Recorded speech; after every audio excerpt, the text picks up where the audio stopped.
Wait, Mary, it's me, a voice said. It was my ex-husband. I couldn't believe it. 10 years ago, he ran away with my son's wife, Sarah, and they'd been missing ever since. I never wanted to think about them again, let alone hear from him. But now, after all this time, he called me. He didn't apologize or explain. Instead, he demanded, I'm going to live at your parents' house now. You're still living with them, right? You need to leave my house. I was stunned. We hadn't spoken in a decade, and now he wanted to take over my parents' house to live with the woman he betrayed me for. He even mocked me. So, you're still with your parents? Have you remarried yet? You should move out as soon as possible, he said, laughing. For the first time in years, I felt a wave of anger, but he didn't know one thing: I wasn't living with my parents anymore. I calmly replied, if you're talking about my parents' house, it's not here anymore. Huh? He sounded confused. This moment was a turning point for me. I wasn't the same woman I was 10 years ago. I was determined to stand up for myself. Let me introduce myself properly. My name is Mary Kane. I'm 60 years old and work part-time as a teacher at a private school. Even though I've reached retirement age, I continue teaching because I love my job. Maybe it's because of my parents. They were both respected teachers, and growing up, I admired them and wanted to follow in their footsteps. I was once married to a man named Stephen. We were together for years before divorcing a decade ago. It was a painful breakup, and I never thought I'd hear from him again until his call today. Stephen and I met in college when I was 21. I was working part-time as a tutor while studying to become a teacher. Stephen, a new part-time tutor, had just joined. He was older, but I had more experience, so I was asked to train him. As we worked together, we became close and eventually started dating. After 3 years, we got married and had a son, Michael. Life seemed perfect. I found a full-time teaching job after graduation, and Stephen and I built a life together. Years later, Michael grew up, went to a design school in New York, and got married to Sarah. But everything changed after that. We were so happy for Michael when he got married. We wished him and Sarah a wonderful life together, hoping they'd build a happy family. One day, Michael came home unexpectedly. He hadn't visited in a long time since he'd been busy working as a figurine prototype designer, but something seemed to be troubling him. Mom, he started, you're still married to Dad, right? Yes, I replied, feeling thrilled to see him but also worried about where this was going. He hesitated before saying, I saw Dad with Sarah in Brooklyn the other day. I froze. Michael explained that last Friday night, he saw Sarah walking arm in arm with Stephen. They were in Brooklyn's hotel district. On his way home from work, Michael became suspicious and decided to follow them. He watched as they walked into a hotel together. I couldn't believe it. Stephen and Sarah were in-laws, and they always seemed to have a close, father-daughter-like bond, but meeting alone at a hotel? That was shocking. I wanted to dismiss it as a misunderstanding or some kind of mistake, but Michael had proof. He showed me a photo on his phone, clear as day. It was Stephen and Sarah walking into the hotel together, arm in arm. Then, it hit me. That same Friday night, Stephen had come home late. He said he'd been working overtime, but now I knew that was a lie. Looking back, I realized Stephen had been coming home late more often in recent months. He always had excuses: working overtime, going to happy hour with colleagues, or sudden business trips on weekends or holidays. At first, I believed him, but now it all felt suspicious. Could these excuses have been a cover to spend time with Sarah? I asked Michael to send me the photo and assured him I'd confront Stephen. After he left, I waited for Stephen to come home that night. When he finally arrived, he reeked of alcohol. The smell annoyed me, but I didn't back down. I went straight to the point. Stephen, I said boldly, I saw Michael today. Is it true you met with Sarah last Friday? Stephen froze for a moment before stammering. Yes, we briefly met. I think I mentioned it, didn't I? His nervous reaction made it clear he was hiding something. His eyes darted around as he tried to read my expression. What did he say? Stephen asked cautiously, clearly uneasy. I confronted Stephen with the truth. Michael said he saw you and Sarah walking into a Brooklyn hotel together, I said, holding up the picture Michael had shown me. Stephen's face froze. His eyes widened in shock, darting around as if looking for a way to escape. He sighed deeply, as if he had no choice but to admit the truth. I can't believe Michael noticed me, he muttered. I guess I got carried away. Stephen, no, I exclaimed, stunned. He didn't even try to deny it. Well, there's no point making excuses now, he said, and then, He confessed everything. Stephen admitted he had started a relationship with Sarah 6 months ago. He claimed she had made the first move, and he had given in. Now, he said his feelings were primarily for her. 6 months ago, Michael and Sarah had celebrated their 3rd wedding anniversary. To think that was when this betrayal started, it left me trembling with shock. Stephen continued without hesitation. That's why I want to marry Sarah. Mary, I want a divorce. His words hit me like a thunderbolt. I could barely process what he was saying. I objected angrily, nearly losing control, but Stephen wouldn't back down. In any case, I'm divorcing you, he said coldly. I can't stay with you anymore. The next day, Stephen never came home. His belongings were gone, and a completed divorce decree was left on the table. Later, I got a call from Michael. He was crying. Sarah had also left him, taking her belongings and leaving divorce papers behind. She had disappeared without a trace. Stephen and Sarah had eloped and vanished. That was how my marriage ended 10 years ago. After the divorce, Stephen and I sold the house we'd shared. I moved into a new home closer to my workplace. At first, I was overwhelmed with sadness and loneliness, but as time went on and I threw myself into work, my emotional wounds slowly began to heal. Teaching had always been a rewarding job for me, and I found peace in devoting myself to it. Over time, I grew close to my students and colleagues, who brought joy and purpose back into my life. I worked part-time even after reaching retirement age, and it kept me active and fulfilled. Stephen and Sarah became distant memories. I thought about them less and less as the years went by. My income wasn't as high as before, but it was enough to support me. Michael also found healing. After the shock of his father and wife's betrayal, he poured himself into his work with passion. Knowing he was doing well brought me relief. Then, one day, the peace I'd built for myself was shattered by a phone call. "Hello?" I answered. "Mary, it's Stephen," came the voice on the other end. It was the first time in 10 years I had heard from my ex-husband. Hearing Stephen's voice after 10 years made me want to scream. I couldn't hold back my emotions. "What do you want now?" I snapped. "You're not here to talk about the good old days, are you?" My voice was sharper than I intended, but it was understandable. I hadn't spoken to him since he walked out on me. Stephen, trying to stay calm, replied casually, Hey, why are you so upset? You're the one who agreed to the divorce. Why are you acting like this?" I couldn't hold back. "You're the one who ruined everything. I don't consider you my husband, and I don't even want to hear your voice." Stephen ignored my outburst and got straight to the point. "Look, you're living in your parents' house, right? I need you to leave. Sarah and I are moving in." His words hit me like a slap in the face. I couldn't believe his audacity. My anger boiled over. "Why are you saying this to me?" I shouted. Completely oblivious to how upset I was, Stephen kept talking. "Sarah's having a baby," he said, "but raising a child is a lot more expensive than we thought. Things have gotten really hard for us." He explained that their relationship had been passionate despite their 30-year age difference, but when Sarah got pregnant last year, everything changed. Both Stephen and Sarah quit their jobs to focus on their new start, but when the money ran out, they struggled to find decent work. They ended up working part-time to scrape by, living paycheck to paycheck. Now, with Sarah unable to work after giving birth, their finances had completely fallen apart. "I tried to ask Michael for help," Stephen continued, "but he refused to see me. I even thought about asking my parents, but they've disowned me too. They're all so stubborn." He laughed, as if it were some kind of joke.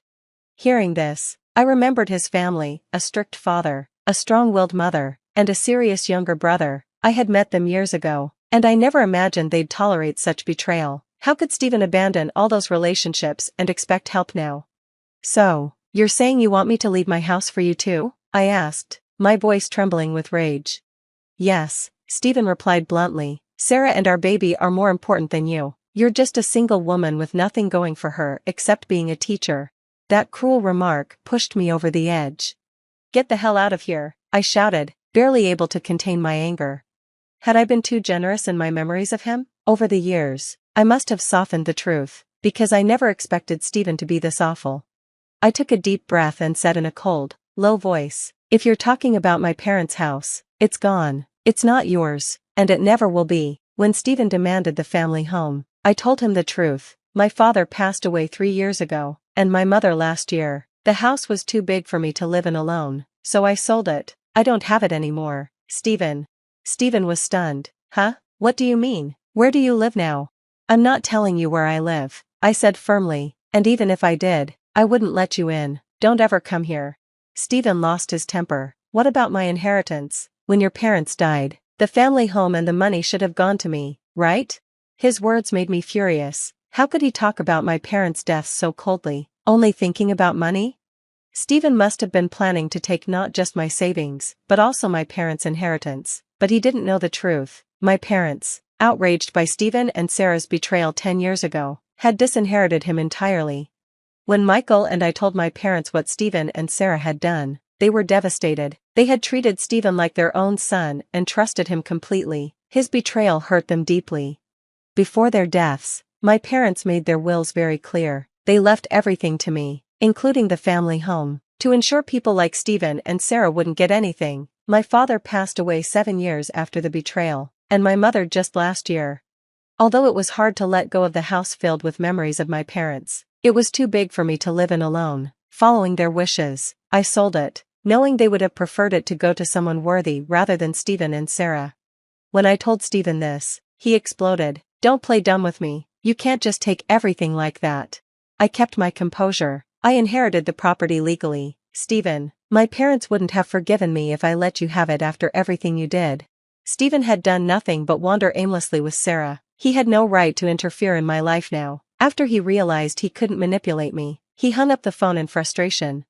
I stared at the phone, feeling a mix of anger and disbelief. How could Stephen, someone I had spent years of my life with, be so selfish and childish? He abandoned everyone who had cared for him, then came back expecting help.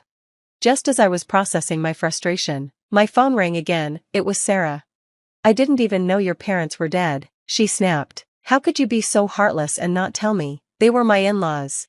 Her words didn't touch me. If Sarah truly cared about my parents, she would have offered condolences or asked to visit their graves. Instead, her second sentence revealed her true motives. She was only interested in inheritance and money.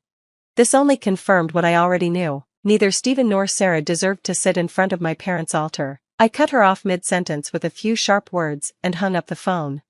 Later, Michael called me. Mom, did Dad and Sarah come over?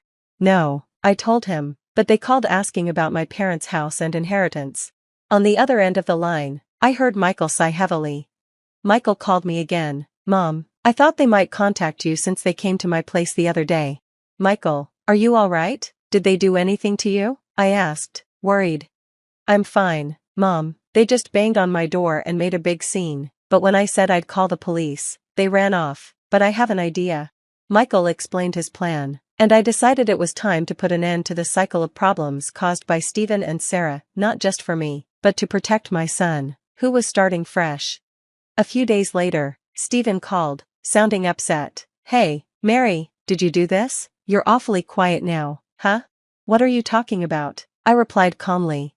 Don't play dumb. They're coming to our house right now. Stephen explained that 7 women had shown up at the apartment he shared with Sarah. These women were Stephen's other affairs. Yes, he had been cheating on Sarah with 7 different women.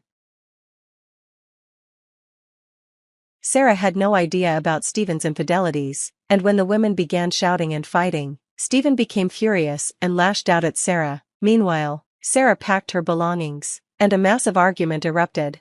I knew it was you, Stephen yelled. How did you even find out about this? Who knows? I said calmly, but you left me 10 years ago. Stephen, remember that. Stephen, in a rage, hurled curses at me over the phone. I wasn't bothered. Ignoring his tantrum, I said my final words. Goodbye, Stephen. Don't ever show your face to me or our son again. Then I hung up. The chaos Stephen described was all part of Michael's plan. After Stephen and Sarah had banged on Michael's door, he hired a private detective to investigate them. The detective discovered Stephen's 7 mistresses, and that 3 of them were married. Michael shared the information with me, along with Stephen and Sarah's address. Together, we let the 7 women know where to find them, sending all of them to the apartment at once. The scene became so chaotic that the police were called to break it up. Afterward, Sarah broke up with Stephen for good. Stephen was also sued by 3 of the married women's husbands for alimony, amounts that totaled over 6 figures. Stephen lost Sarah, his money, and his home. Now, he's homeless and was last seen by a former coworker at a soup kitchen. Sarah didn't fare much better. Like Stephen, she was ordered to pay alimony in the same 6-figure range. To cover her expenses, she borrowed money from a shady loan company. Shortly after, men in black suits came for her, and she was taken away. No one knows what happened to her. With this, I closed the chapter on Stephen and Sarah, finally returning to a peaceful life. I remain single, but I'm content. My teaching job and the joy of working with students bring me all the happiness I need. Michael has also moved on. He's now dating a wonderful woman with a child, and they're planning a future together. I truly hope he finds the happiness he deserves. I never really wanted to be a doctor. That might sound ungrateful since medicine is a respected job that many people dream about. But for me, it felt like a shiny cage, a future my parents chose for me that slowly crushed what I truly loved. My name is Amy Jackson, and for the last 7 years, I've been living 2 lives. To my parents, I'm Dr. Jackson, the perfect daughter who followed their plan. But in the art world, I'm known as Angela Rayner, a famous modern artist in Cleveland whose paintings sell for millions. Neither world knows about the other. This strange double life hit me hard today. I was standing inside the newly updated section of General Hospital of Athens G. Ganymedes, the same hospital where my parents have worked as top surgeons for 31 years. They were celebrating a new Healing Through Art program.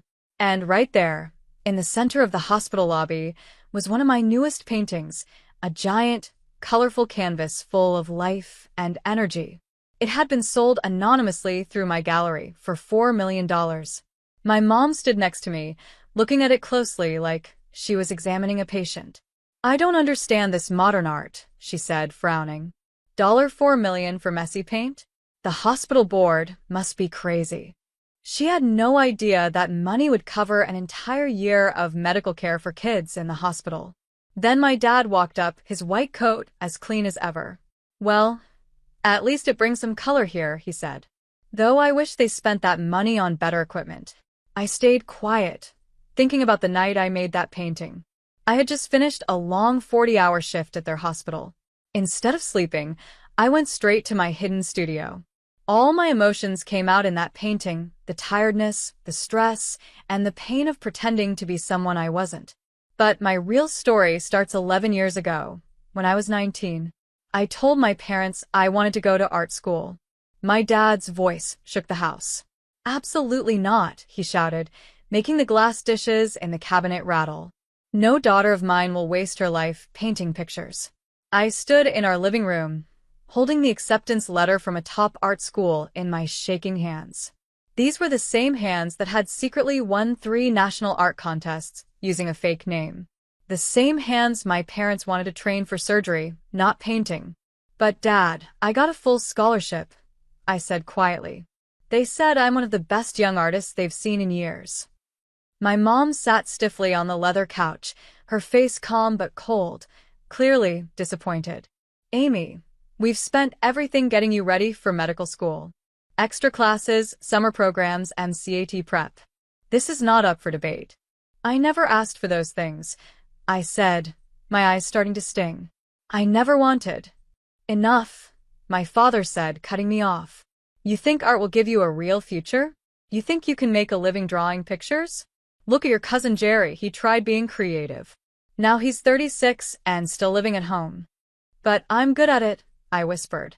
"Really good." My mom stood up and smoothed out her already perfect blouse. "You're good at science too. Top of your class in biology. Perfect MCAT score. That didn't happen by chance, Amy. That's your true path." I wanted to tell them about the paintings I had already sold online, about the gallery owner who wanted to represent me, about the feeling I got every time I picked up a paintbrush. But I knew none of it would matter to them. In their eyes, success meant becoming a doctor. Nothing else. I looked down at the acceptance letter, now wrinkled in my hand. I had a choice to make: go against my parents and maybe lose them forever, or find another way. That night, I made the decision that would shape the next 11 years of my life. I wrote to the art school and turned down their offer. I also accepted my spot at AUC School of Medicine, the same place where my parents had studied. But I didn't give up on my dream. I sent an email to the gallery owner, using my new artist name, Angela Rayner. I wrote, "I'll need to work in complete secrecy. I wrote back to the gallery owner. No public appearances. No photos. No interviews. But I'll keep painting. He replied within hours. Mystery can be great for marketing. Send me your next painting, and we'll get started. That's how my double life began. During the day, I was a full-time medical student learning everything about the human body with the same focus I once used to study color and shapes. At night, in a small apartment I rented under a fake name, I painted. My art slowly started getting attention from people around the world. The first year was the toughest. Medical school was just as hard as my parents said it would be. Some nights, I felt like I couldn't go on. But instead of giving up, I used that stress and tiredness in my art. My paintings became more powerful and emotional. Art critics called them raw, deep, and precise like surgery. If only they knew the truth. My first big sale happened in my second year of medical school. One painting sold for $300,000. I celebrated alone in my studio, quietly dancing around my canvases. I couldn't tell anyone. That same night, my parents called. They were proud because I had done really well on a pathology exam. I let them talk and smiled quietly, thinking how shocked they'd be if they knew their future doctor was also becoming a star in the art world. The next few years followed the same routine. I did great in medical school and earned the praise my parents always wanted. But in the art world, as Angela Rayner, I became a sensation. My paintings started selling for more and more money. The mystery about who I really was made people even more interested. Art collectors loved the story, a hidden artist who painted pure emotion without ever showing her face. One critic wrote, "Your technique is amazing. It's like you understand people in a clinical way, but you express it with pure beauty." I had to laugh. If only he knew how many hours I'd spent studying real human anatomy. By the time I finished medical school, I had made enough money for my art to buy a small private island. But of course, I couldn't tell my parents that. Instead, I accepted a medical residency at their hospital, Metropolitan General, just like they had always wanted. I kept my art studio across the city. The double life was exhausting. But something surprising happened. I found out that being a doctor actually made me a better artist, and being an artist made me a better doctor. My knowledge of the human body helped me paint with more detail, and my creative side helped me connect with patients in a way other doctors couldn't. Still, every time my parents proudly talked about their daughter the doctor, every time they said they were right to push me into medicine, I thought about the truth, about the painting that sold for millions under a name they didn't know. That changed this morning. They were standing in their own hospital, looking at one of my paintings, not knowing it was mine. They criticized it, not realizing it was worth millions, and that the money from that painting would help fund the children's care program they had been trying to grow for years. That's when I started to think. Maybe it was time to stop hiding. Maybe Angela Rayner should finally be seen. But I didn't expect what happened next. Revealing my identity wasn't something I decided all at once. It happened slowly, like adding one brushstroke at a time to a painting.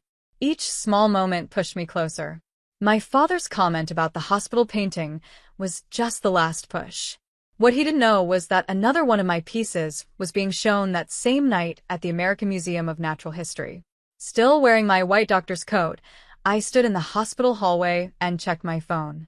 5 missed calls from Tyler, my gallery owner. Then a message popped up on the screen. "Big problem with tonight's unveiling. Call me now." I rushed into an empty room, my heart pounding. "Tyler, what's going on?" I asked. His voice came through the phone, sounding tense. "The Cleveland Times is about to publish a story about Angela Rayner. Someone told them who you are. They say they know your real identity." My heart dropped. "That can't be true. Only you know." "It wasn't me," he said quickly. "But someone at the hospital figured it out. They noticed you're never on duty during Angela Rayner's big shows. They also said your art shows medical-level knowledge. They're connecting the dots. The article is going live tonight, right before the Met event." I sank into a chair, my legs shaking. 7 years of keeping my secret, now it was all falling apart. All because I hadn't been careful enough with my schedule. "Is there any way to stop it?" I asked, my voice barely a whisper. I whispered, Not unless you want to confirm or deny it on the record. They're giving us 1 hour to respond, Tyler said. Through the small window of the consultation room, I saw my parents in the hallway. They were doing their rounds together like they had for the past 31 years. They looked so confident, so sure of who they were and the world they lived in. I'll call you back, I told Tyler. For years, I had worked hard to keep my 2 lives separate, the hardworking doctor-daughter and the secret millionaire artist. But keeping those lives apart had become harder and harder. It was like trying to mix oil and water by force. Tiring. And impossible. My pager buzzed. An emergency in the children's ward. As I rushed down the hallway, my thoughts were spinning. If the article came out, everyone would know, my coworkers, my patients, and worst of all, my parents. The emergency was an allergic reaction, serious but treatable. I gave the little boy an epinephrine shot and stayed by his side until he calmed down. As he started breathing normally again, I noticed the white walls of the ward. They were plain and dull, nothing like the colorful painting now hanging in the hospital lobby. "Doctor," the boy's mother said, touching my arm gently. "Thank you. He was so scared, but you helped him feel safe." I looked at the boy holding his stuffed elephant, his eyes calm now. And in that moment, I realized something important. I was good at this. Not because my parents forced me into medicine, but because I had brought all of myself into it, including the part of me they tried to ignore, the artist. I stepped out and called Tyler back. "Don't fight the article," I said. "In fact, give them something better. Tell them Angela Rayner will be at the unveiling tonight. In person. For the first time ever." There was silence on the other end of the line. Then Tyler asked, "Are you sure? This changes everything." "Everything's already changing," I said. "So, let it change on my terms." I ended the call and did something I had never done before. I asked for the night off.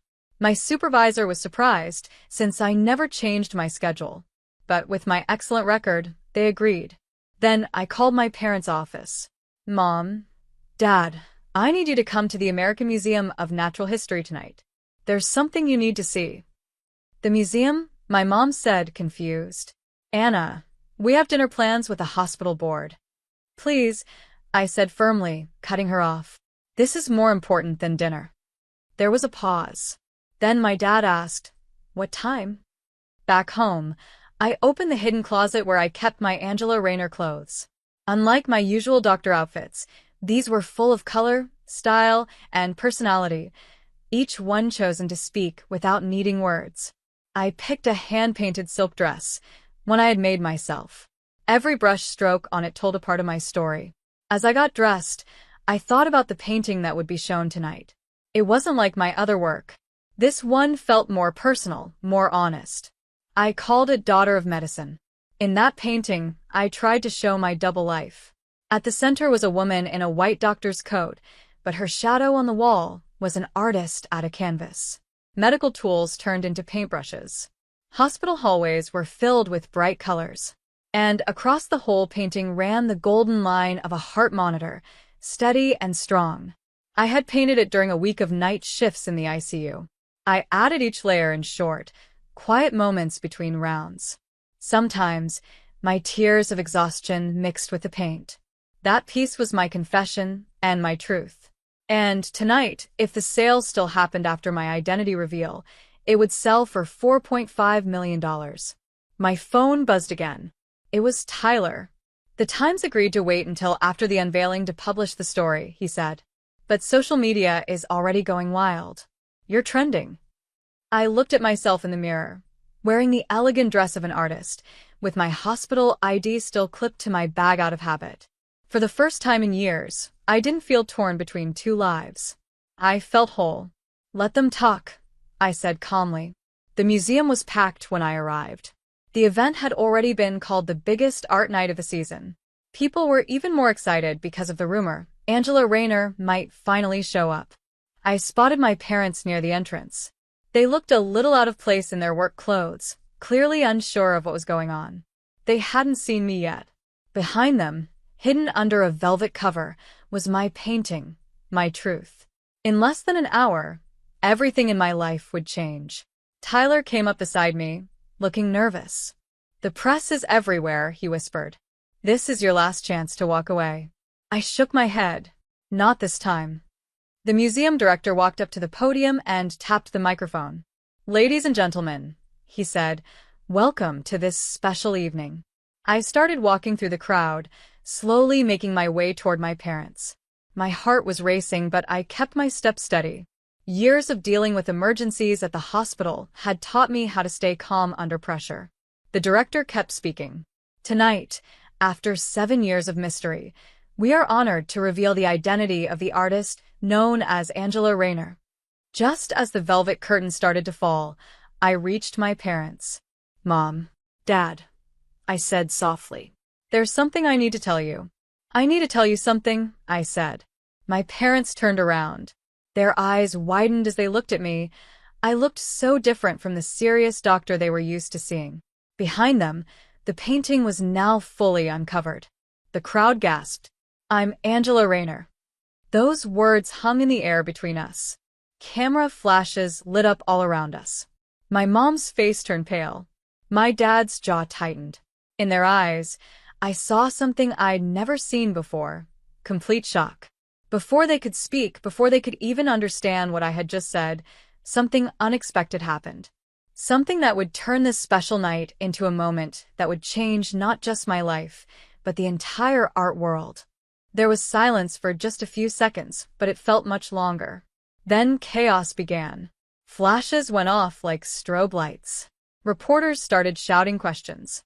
The crowd pushed forward, trying to get closer to me, the artist who had just revealed her secret. But I couldn't look away from my parents. My mother, who always stayed calm, was the first to speak. "This isn't possible," she whispered. "You're a doctor." "I'm both," I said quietly as the crowd pressed in around us. "I've always been both." Then something else surprising happened. Dr. Henry Fonda, the head of the hospital board, came rushing through the crowd.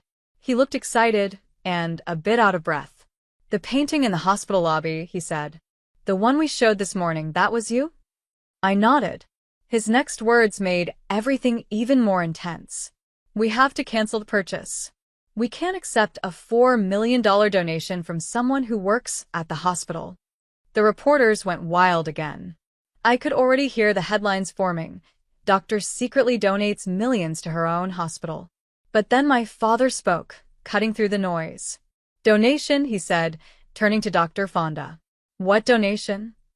Dr. Fonda looked confused. "The money from the lobby painting," he said. "It was returned to the hospital as an anonymous gift. It was meant for the children's care program. We thought it came from a rich supporter." His voice trailed off as he realized the truth.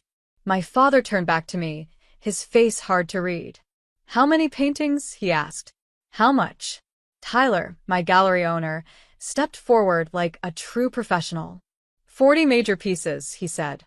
Total sales are close to $60 million. Angela Rayner is the most successful young artist in the world right now. My mother looked like she might faint. Not far from us, an art critic was almost jumping with excitement. "The detail in her paintings, now it makes sense," he said. "She paints with the eye of a surgeon." "Actually," I said softly, "I bring an artist's heart to my medicine." Then came the second surprise of the night. Dr. Rachel Jackson, my chief resident, stepped forward. Her eyes were shiny with unshed tears. "The Jerry's case," she said. "That impossible diagnosis you made last month. You said you noticed a pattern." I knew exactly what she meant. The young patient had strange symptoms that didn't seem to be connected. While other doctors focused only on test results, I noticed how the symptoms were spread out across his body. It reminded me of a rule from art, how opposite colors work together to show something hidden. That helped me figure out what others missed. "You see things differently," Dr. Jackson said. "That's why you're so good at diagnosing patients. You don't just look at symptoms, you see patterns like an artist." My mother, still shocked, finished the thought in a soft voice. Like an artist. For the first time since I told them the truth, I saw something change in her face. She was still surprised, but now there was also a small hint of understanding. My father stayed quiet. His hands were behind his back, the same pose he used when he was trying to stay calm and think clearly. The museum director was trying to quiet the crowd so the official unveiling of Daughter of Medicine could continue. But I barely heard him. My eyes were only on my father. He slowly walked toward the painting. He stood in front of it, the man who had never wanted me to be an artist, and studied every part like it was an X-ray. I held my breath. "The anatomy," he said after a long pause, his voice rough. "Every muscle, every detail, it's perfect." "Yes," I said, stepping beside him. "Because I learned it from you." He turned to me, and to my shock, there were tears in his eyes. I had never seen him cry before. "All these years," he whispered, "we thought we were teaching you to be a doctor. But you are becoming something more." My mother came closer and gently took my hand. "The painting in the hospital," she said. "You didn't just donate the money, you chose that spot in the lobby because it's where you both stop every morning," I finished. "I wanted to bring some beauty into your day, even if you didn't know it was from me." Cameras were still flashing. Reporters were still shouting. But in that moment, it felt like just the three of us, finally seeing each other clearly. Tyler came over carefully. "Anna," he said, "the buyers are waiting. The bidding for Daughter of Medicine has already gone beyond the asking price. They want to know if you're still willing to sell." "No," my father said firmly before I could answer, surprising everyone. He turned to the crowd, his voice strong and full of pride, the voice of a man who had led surgeries for 31 years. "This painting belongs in the hospital," he said, "right next to the other one. So everyone can see what happens when you stop forcing someone to choose between two parts of who they are." "Dad," I whispered, my heart full. I started to say something. "But it's worth millions." My dad smiled, a smile I had never seen before. It was part pride, part regret, and part amazement. "So is my daughter," he said. The story spread across the world overnight. Doctor by day, millionaire artist by night became a headline everywhere. The art world was amazed by how my medical training shaped my painting style. The medical world was curious about how my artistic view helped me see things differently with patients. The hospital even started a new program that used art therapy in patient care, and I became the director. Now, my paintings hang in both hospitals and galleries. They connect two worlds I once thought had to stay apart. My parents are still getting used to everything. Sometimes, they look at me like I'm someone they don't fully know. But more and more, I see them looking at my work, both in medicine and in art, with new eyes. Last week, I saw my father standing in front of the painting in the hospital lobby during his rounds. He didn't turn around when he spoke. "I was wrong," he said. "When I told you art wasn't a real career, I was just trying to protect you from a hard life. But instead, I nearly kept you from becoming who you really are." I walked up and stood beside him. We were both in our white coats, looking at the swirls of color that had helped not only the hospital, but also our family begin to heal. "You didn't stop me," I said gently. "You taught me precision, discipline, and how to truly understand people. I just used those lessons on a bigger canvas than you expected." He laughed, really laughed, in a light, happy way I hadn't heard in years. "Your mother's thinking about taking an art class," he said. "She says she wants to understand your world better." "It was always the same world," I said quietly. "I just needed everyone else to see it." Now, when people ask me if I'm a doctor or an artist, I smile and tell them the truth. I'm someone who refuses to be limited by labels. My art heals in its own way. My medicine does too. Both come from the same place, a deep wish to make the world a little more beautiful and a little more whole. And my parents, they finally understand that success doesn't always wear a white coat. Sometimes, it wears colors and brushstrokes. The plaque under the painting in the hospital lobby now shows both my names, Dr. Anna Chen and Angela Rayner. A reminder that we are all more than the labels people give us. We just need the courage to show who we really are. And somewhere in my studio, no longer a secret, a fresh canvas waits for me. Because this isn't the end of my story.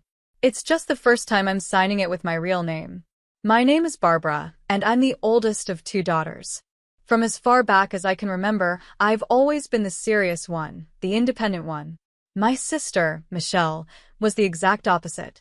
Growing up, our house was always full of noise. Michelle's laughter, Mom and Dad doting on her, and the constant buzz of pop songs playing in the background. Me? I preferred quiet corners, my nose buried in a book or working on my homework. Birthdays and holidays always made it clear how different Michelle and I were. She'd tear through her gifts, squealing with excitement over trendy clothes or the latest gadgets. I, on the other hand, carefully set aside any money I received. "What are you saving for this time, Ratch?" Dad would ask, a hint of pride in his voice, though his eyes showed he didn't fully understand. "A laptop for studying," I'd reply. "The library computers are always busy." He'd nod, but I could tell they didn't get why I didn't want what other girls my age did. Michelle was a whirlwind of new styles and endless demands. "Mom, did you see the new iPhone? Everyone at school has one." "I need it," she'd say. And just like that, she'd get it, no questions, no saving. I remember the day I finally bought my laptop. I'd saved for months, researching the best model. When I brought it home, I was bursting with pride. "Look, I finally got it," I announced at dinner. Mom glanced up from her plate. "That's nice, dear." "Oh, Michelle, tell us about your day at the mall." And just like that, the conversation shifted. Michelle dove into a long story about her shopping trip, and my achievement faded into the background. It wasn't that they didn't love me. I knew they did in their own way. But Michelle was the sun in our family's solar system, and I was a distant planet, quietly orbiting on my own path. As we got older, the differences between us only grew. Michelle experimented with wild hairstyles and followed the latest fashion trends, while I stuck to my practical ponytail and comfy jeans. The library became my safe place, a quiet sanctuary where I could focus on my goals without distractions. When it came time for college, I poured all my energy into applications. I spent countless nights perfecting essays, researching scholarships, and studying for entrance exams. When I got my acceptance letter with a full scholarship, it was one of the happiest moments of my life. I ran into the kitchen, waving the letter. Mom, Dad. I got in with a full scholarship. Mom glanced up from helping Michelle with her makeup. "That's nice, dear." "Michelle, hold still. I'm trying to get your eyeliner just right." Dad looked over his newspaper. "Good job, Barbara." We expected nothing less. Their lack of excitement hurt, but I was used to it. I went back to my room, clutching the letter. This was my chance to finally leave, to prove myself. Meanwhile, Michelle barely made it through high school. The day she brought home her poor report card, I thought our parents might finally be disappointed. But instead, they surrounded her with support. "Oh, sweetie, don't worry," Mom said, stroking her hair. "College isn't for everyone. You have so many other talents." Dad nodded. "That's right, princess. You'll figure out your path." I couldn't believe it. "Are you serious?" She barely passed. Mom shot me a sharp look. "Barbara, don't be mean. Your sister has other gifts." I bit my tongue and walked away. No matter what I achieved, Michelle would always be their favorite. College was a fresh start. For the first time, I was surrounded by people who appreciated hard work and ambition. I threw myself into my studies, determined to make the most of this chance. One day in my second third, I got a call from home. It was Michelle, her voice bubbly as always. "Ratch, guess what? I'm thinking of taking some beauty courses. Mom and Dad think it's a great idea." I wanted to tell her about the research project I was working on or the summer internship I'd landed, but I knew she wouldn't care. After hanging up, I felt both frustrated and motivated. I was on my own path, and I was going to make it count. Years passed quickly. While Michelle jumped from one beauty course to the next without finishing anything, I graduated with honors. I got a job at a top company even before my diploma was dry. Moving into my own apartment was a bittersweet moment. As I unpacked my few belongings, I thought about how different my life was from Michelle's. She was still at home, pampered by our parents, while I was standing on my own, ready to take on the world. The first few months at my job were a blur. I worked longer hours than anyone else, determined to prove myself. Within a year of hard work, I was promoted to team leader. Excited, I called home to share the news. Mom picked up the phone. "Oh, Barbara, that's nice, but guess what? Michelle met the most wonderful boy. He comes from such a good family. We're all so thrilled." As she went on about Michelle's new boyfriend, my promotion seemed to disappear into the background. I hung up feeling deflated, but it only made me more determined. If my family couldn't value my achievements, I'd just have to achieve even more. I threw myself into my work with everything I had. Days turned into nights, and weekends became extra opportunities to get ahead. My hard work paid off. One promotion led to another, and before long, I became the youngest department head in the company's history. One day, Mr. Paul, the company owner, called me into his office. "Barbara, your work has been outstanding. We've never had someone rise through the ranks so quickly," he said with a smile. Thank you, sir. "I love what I do," I replied, beaming with pride. And it shows, he said. "That's why I want to offer you something special. We have a program for top employees, a chance to buy an apartment at a significant discount. You've earned it."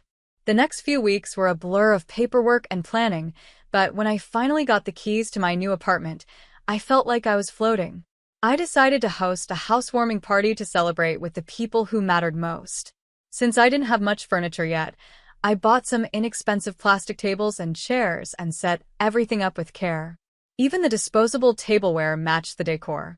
It wasn't fancy, but it was mine, and I was proud of it. On the day of the party, my colleagues arrived first, bringing thoughtful gifts and warm congratulations. Then my family showed up. Mom, Dad, and Michelle came in like a whirlwind. Michelle's eyes darted around the room, taking in the modest furnishings. I caught the smirk she tried to hide. As the evening went on, I noticed a pattern. Every time one of my colleagues congratulated me or brought up my accomplishments, my parents would quickly change the subject to Michelle. "Oh, that reminds me," Mom said, cutting off one of my co-workers mid-sentence. "Did Barbara tell you about Michelle's latest modeling gig? She's just so photogenic." Dad chimed in. "Yes, our Michelle was born for the spotlight. Such natural talent." I saw the confused and slightly uncomfortable looks on my colleagues' faces as the focus shifted from my achievements to Michelle once again. I wanted to disappear into the floor. Michelle, on the other hand, soaked up the attention. "Oh, Mom, stop it," she'd say with a giggle, clearly enjoying every second. Finally, thankfully, my family left. The moment the door closed, my coworker Laura turned to me, her eyes wide with disbelief. "Barbara, what the hell was that?" she asked, her voice low and concerned. I shrugged, trying to brush it off. "Oh, that's just how they are." Another colleague, David, shook his head. "No, Barbara, that's not normal. Are you okay? Do you need help?" A lump formed in my throat. Their concern was touching but also embarrassing. "Guys, really, it's fine. I'm used to it," I said, forcing a smile. "Who wants another drink?" As I busied myself in the kitchen, I could hear them whispering, their worry obvious. I blinked back tears, refusing to let them see how much my family's behavior had hurt me. After that disastrous housewarming, I buried myself in work again, determined to move forward. The months flew by, and slowly, I turned my apartment into a home I could truly be proud of. Every piece of furniture, every splash of color on the walls, was a reminder of my hard work and independence. One sunny Monday, I decided to treat myself to something I'd been saving for: a car. It wasn't flashy, just a reliable sedan to get me where I needed to go. As I drove it home, a wave of pride washed over me. This car was mine, bought with my own money, a symbol of everything I had accomplished. I hadn't planned to tell my family, but news spread fast. That evening, my phone rang, and Michelle's cheerful voice came through the speaker. "Rach, I heard you bought a car." "That's nice," she said, though her tone made it clear she didn't mean it. You're really doing things the hard way, all this working and saving. It's so unnecessary." Her words made my stomach tighten. "What do you mean?" I asked. "Well," she said, as if explaining something obvious, "the main job of a woman is to marry properly. Find a man who'll take care of you and give you everything you need. Why work yourself to death when you could have it all handed to you? I was speechless for a moment. Was she serious? Michelle, that's not how I see things. I want to earn what I have. I'm proud of what I've accomplished. She laughed, a light, tinkling sound that grated on my nerves. Oh, Ratch, always the difficult one. Well, you'll see. I'll show you how it's done. Before I could respond, Michelle had hung up. I stared at the phone, feeling a mix of anger and disbelief. How could we see life so differently? A few months later, I got my answer. Michelle called, her voice full of excitement. Barbara, you'll never guess. I'm getting married. His name is Nicholas, and he's absolutely loaded. His parents are paying for everything. The wedding's going to be stunning. As she went on about the dresses, flowers, and guest list, I felt an emptiness inside me. This was what she had been working toward, her idea of success. The wedding day came faster than I expected. I stood in a grand hall surrounded by glittering guests, feeling out of place. Michelle looked radiant in her designer gown, and our parents couldn't stop beaming with pride. I sipped champagne, trying to swallow the bitterness building inside me. Had my parents ever looked at me with such pride? Had they ever been this happy about anything I'd achieved? As the night went on, I felt more and more like a stranger. Michelle thrived in the spotlight, charming the guests and soaking up the attention. Our parents introduced themselves to everyone, proudly announcing, "We're the parents of the bride." On my way home, driving my modest car back to my modest apartment, I couldn't help but wonder if I had made the wrong choices. Was Michelle right? Had I chosen the harder path for nothing? But then I thought about my job, my achievements, and the pride I felt knowing I had earned everything on my own. No, I decided. My path might be harder, but it was mine. That made all the difference. After Michelle's wedding, life settled into a routine. Work kept me busy, but my mother's calls became a regular and unwelcome interruption. Every conversation followed the same pattern. "Barbara, darling," Mom would start, her voice dripping with fake sweetness. "You won't believe what Michelle's been up to." I'd brace myself as she launched into another story about Michelle's fabulous life. She's been invited to the most exclusive events. Can you believe it? Our Michelle rubbing elbows with high society. One day, after an especially exhausting call, I couldn't hold back anymore. "Mom, that's great for Michelle," I said, frustration leaking into my voice. "But don't you want to know what's going on in my life?" There was a pause. Then Mom said in a patronizing tone, "Oh, honey, of course we care. But you really should learn from your sister. Be more glamorous.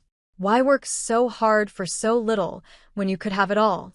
A few weeks later, I received an invitation.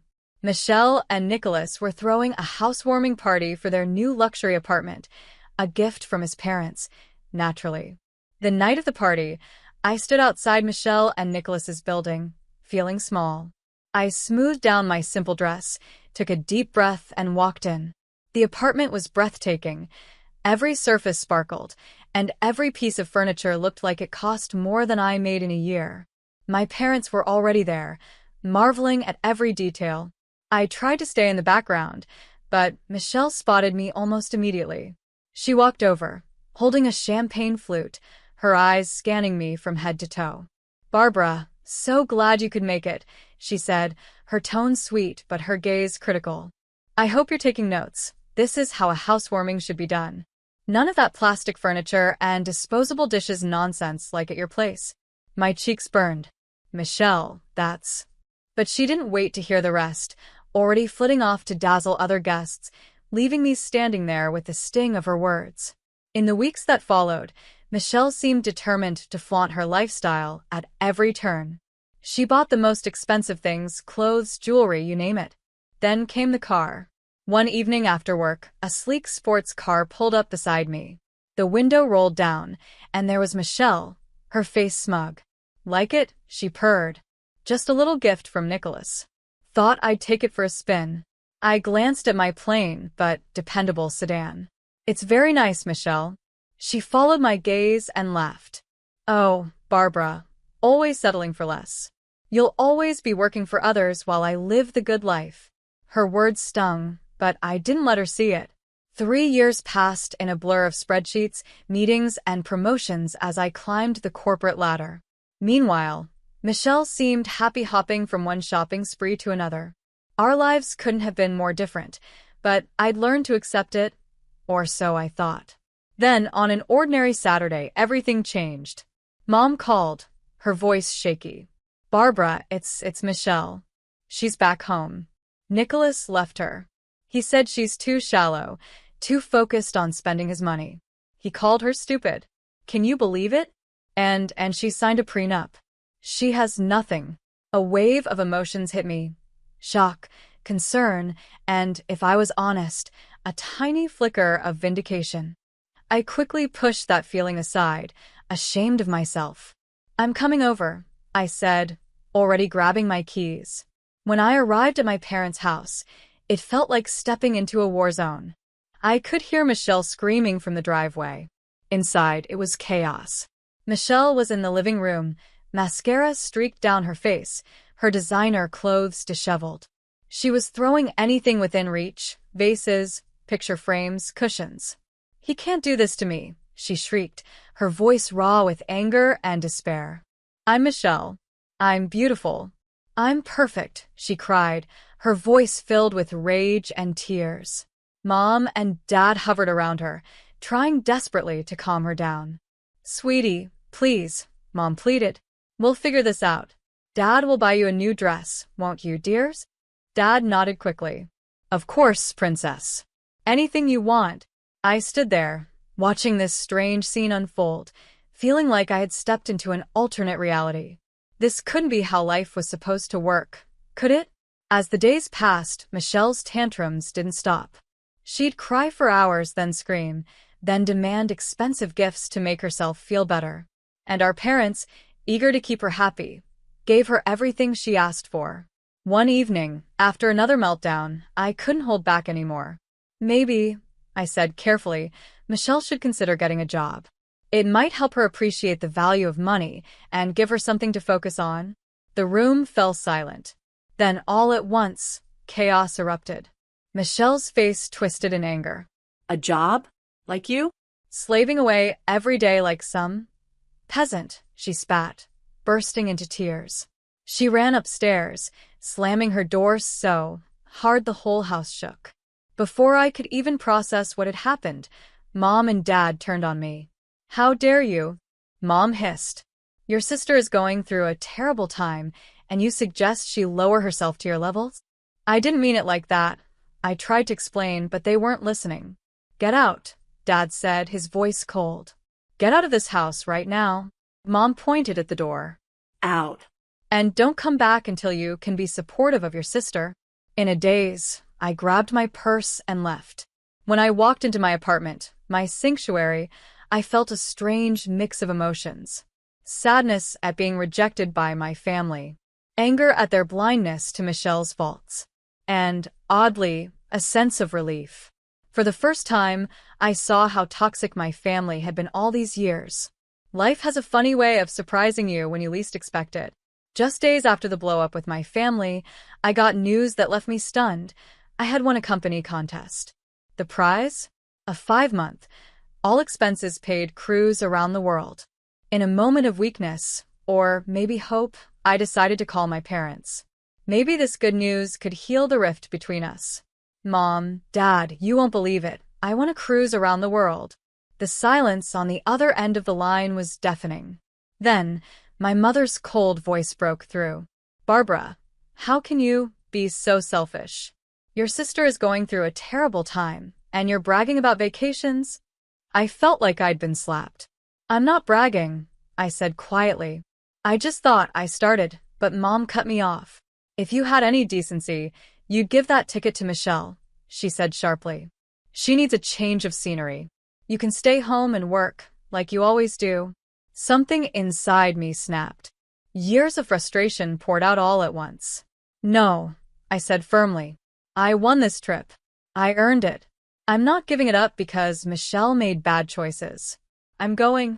The next few weeks were a blur as I got ready. I packed my bags, sorted out everything at work, and on the day of departure, I did something I'd never done before. I turned off my phone. For the first time in years, I felt free. The cruise was everything I had dreamed of. I watched stunning sunsets in the Malta, explored ancient ruins in Romania, and walked through the busy streets of Singapore. For 4 incredible months, I was just Barbara, not the responsible older sister, not the family disappointment. Just me. But all good things must end. When the ship docked back home, reality hit. I turned on my phone, expecting a flood of messages, but there were only a few missed calls from my parents. Feeling lighter than I had in years, I headed home. As I approached my apartment, I heard noises inside. My heart pounded. Had someone broken in? I opened the door cautiously, and there she was, Michelle. She was sprawled on my couch, surrounded by shopping bags and empty takeout containers. Michelle? I gasped. What are you doing here? She looked up, barely reacting to my sudden arrival. Oh, you're back. Finally. I stood frozen, my keys still in my hand. How did you get in here? She rolled her eyes. Don't be dramatic, Barbara. I used the spare keys you left with Mom and Dad. I needed a change of scenery. Everything at home reminded me of, I stared at her, speechless. This was too much. I needed air.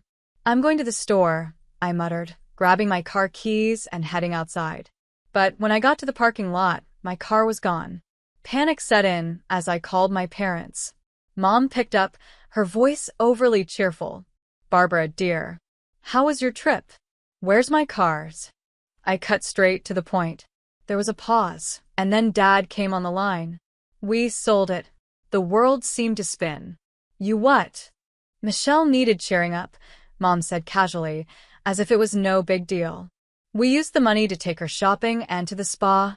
I couldn't believe what I was hearing. What I was hearing felt unreal. That was my car. You had no right. I yelled. Dad's voice cut in, stern and dismissive. Now, Barbara, we're family. What's yours is ours. Don't be selfish. Something inside me snapped. Years of frustration, resentment, and anger poured out. Selfish? You stole my car, invaded my home, and I'm selfish? I want my money back, now. Their reaction was instant and harsh. They called me heartless, ungrateful, a disappointment. The words stung, but for the first time, they didn't break me. I hung up the phone, marched back into my apartment, and found Michelle still lounging on my couch, completely unaware of the storm inside me. Get out, I said, my voice quiet but firm.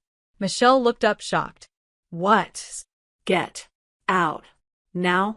She tried to argue, to manipulate me like she always did, but this time, I didn't budge.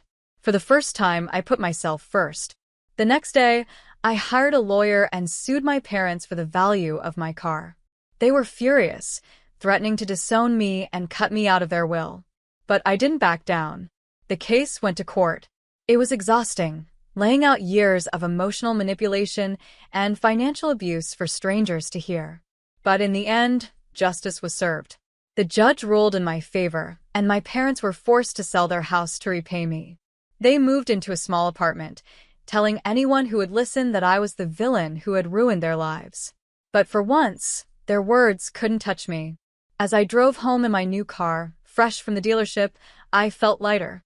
For the first time in my life, I was truly free, free from their expectations, their manipulation, and their control.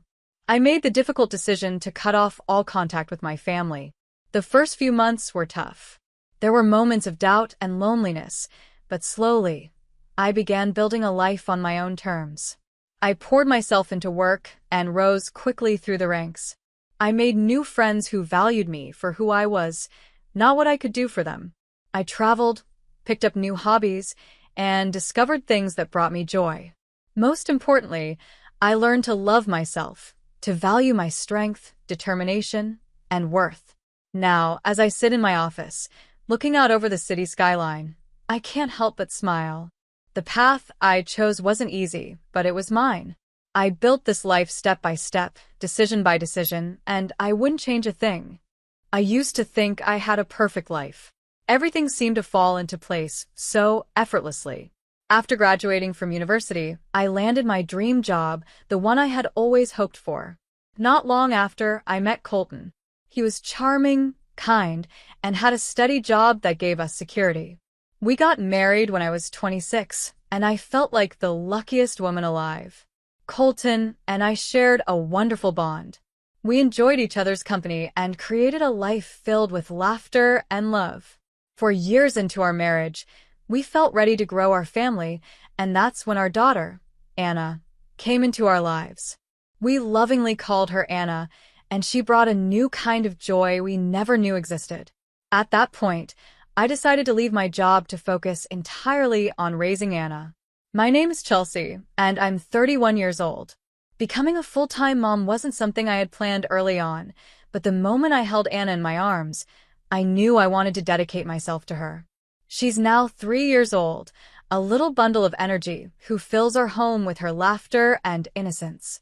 Watching her grow every day makes my heart swell with pride and happiness. Colton adores Anna just as much as I do. On weekends, he takes over and spends the whole day with her, giving me some much-needed rest. Thanks to his unwavering support, I've been able to maintain a healthy balance between motherhood and personal time. Life truly felt like a dream. But as it turns out, dreams can shatter in an instant. Everything changed one weekend. It started like any other Tuesday morning. Colton and I were enjoying breakfast when the doorbell rang unexpectedly. Standing there were Colton's parents, Evan and Anna. I was shocked to see them. They usually visited us only a few times a year, and always with prior notice. But this time, they had shown up unannounced. My relationship with Colton's mother, Anna, had always been strained. She wasn't thrilled about me from the very beginning. I still remember the first time I visited Anna and Evan after Colton proposed. Anna didn't hide her disapproval. She looked me up and down with a critical eye and said, "I'm not sure if you're the right fit to be my son's wife." As if that wasn't enough, she would throw in other hurtful comments like, "She doesn't seem like someone who was raised properly." At first, her words stung, but I quickly learned to stand up for myself. I would respond sharply, saying things like, "Maybe Colton was drawn to someone as optimistic as me because he grew up with such a pessimistic parent." These exchanges didn't sit well with Anna, and they often escalated into arguments. Colton and his father, Evan, hated conflict, so they would always try to diffuse the situation. Still, the tension between Anna and me never truly went away. So you can imagine my surprise when Evan and Anna showed up at our door that weekend. I had no choice but to let them in, though I couldn't help but wonder why they were here. "Evan, Anna," I greeted them, trying to keep my tone polite. "What brings you here today?" Anna scoffed and rolled her eyes. "Are you seriously asking that? We told you we'd be coming over today. Don't you remember?" Her words caught me off guard. I had no idea what she was talking about.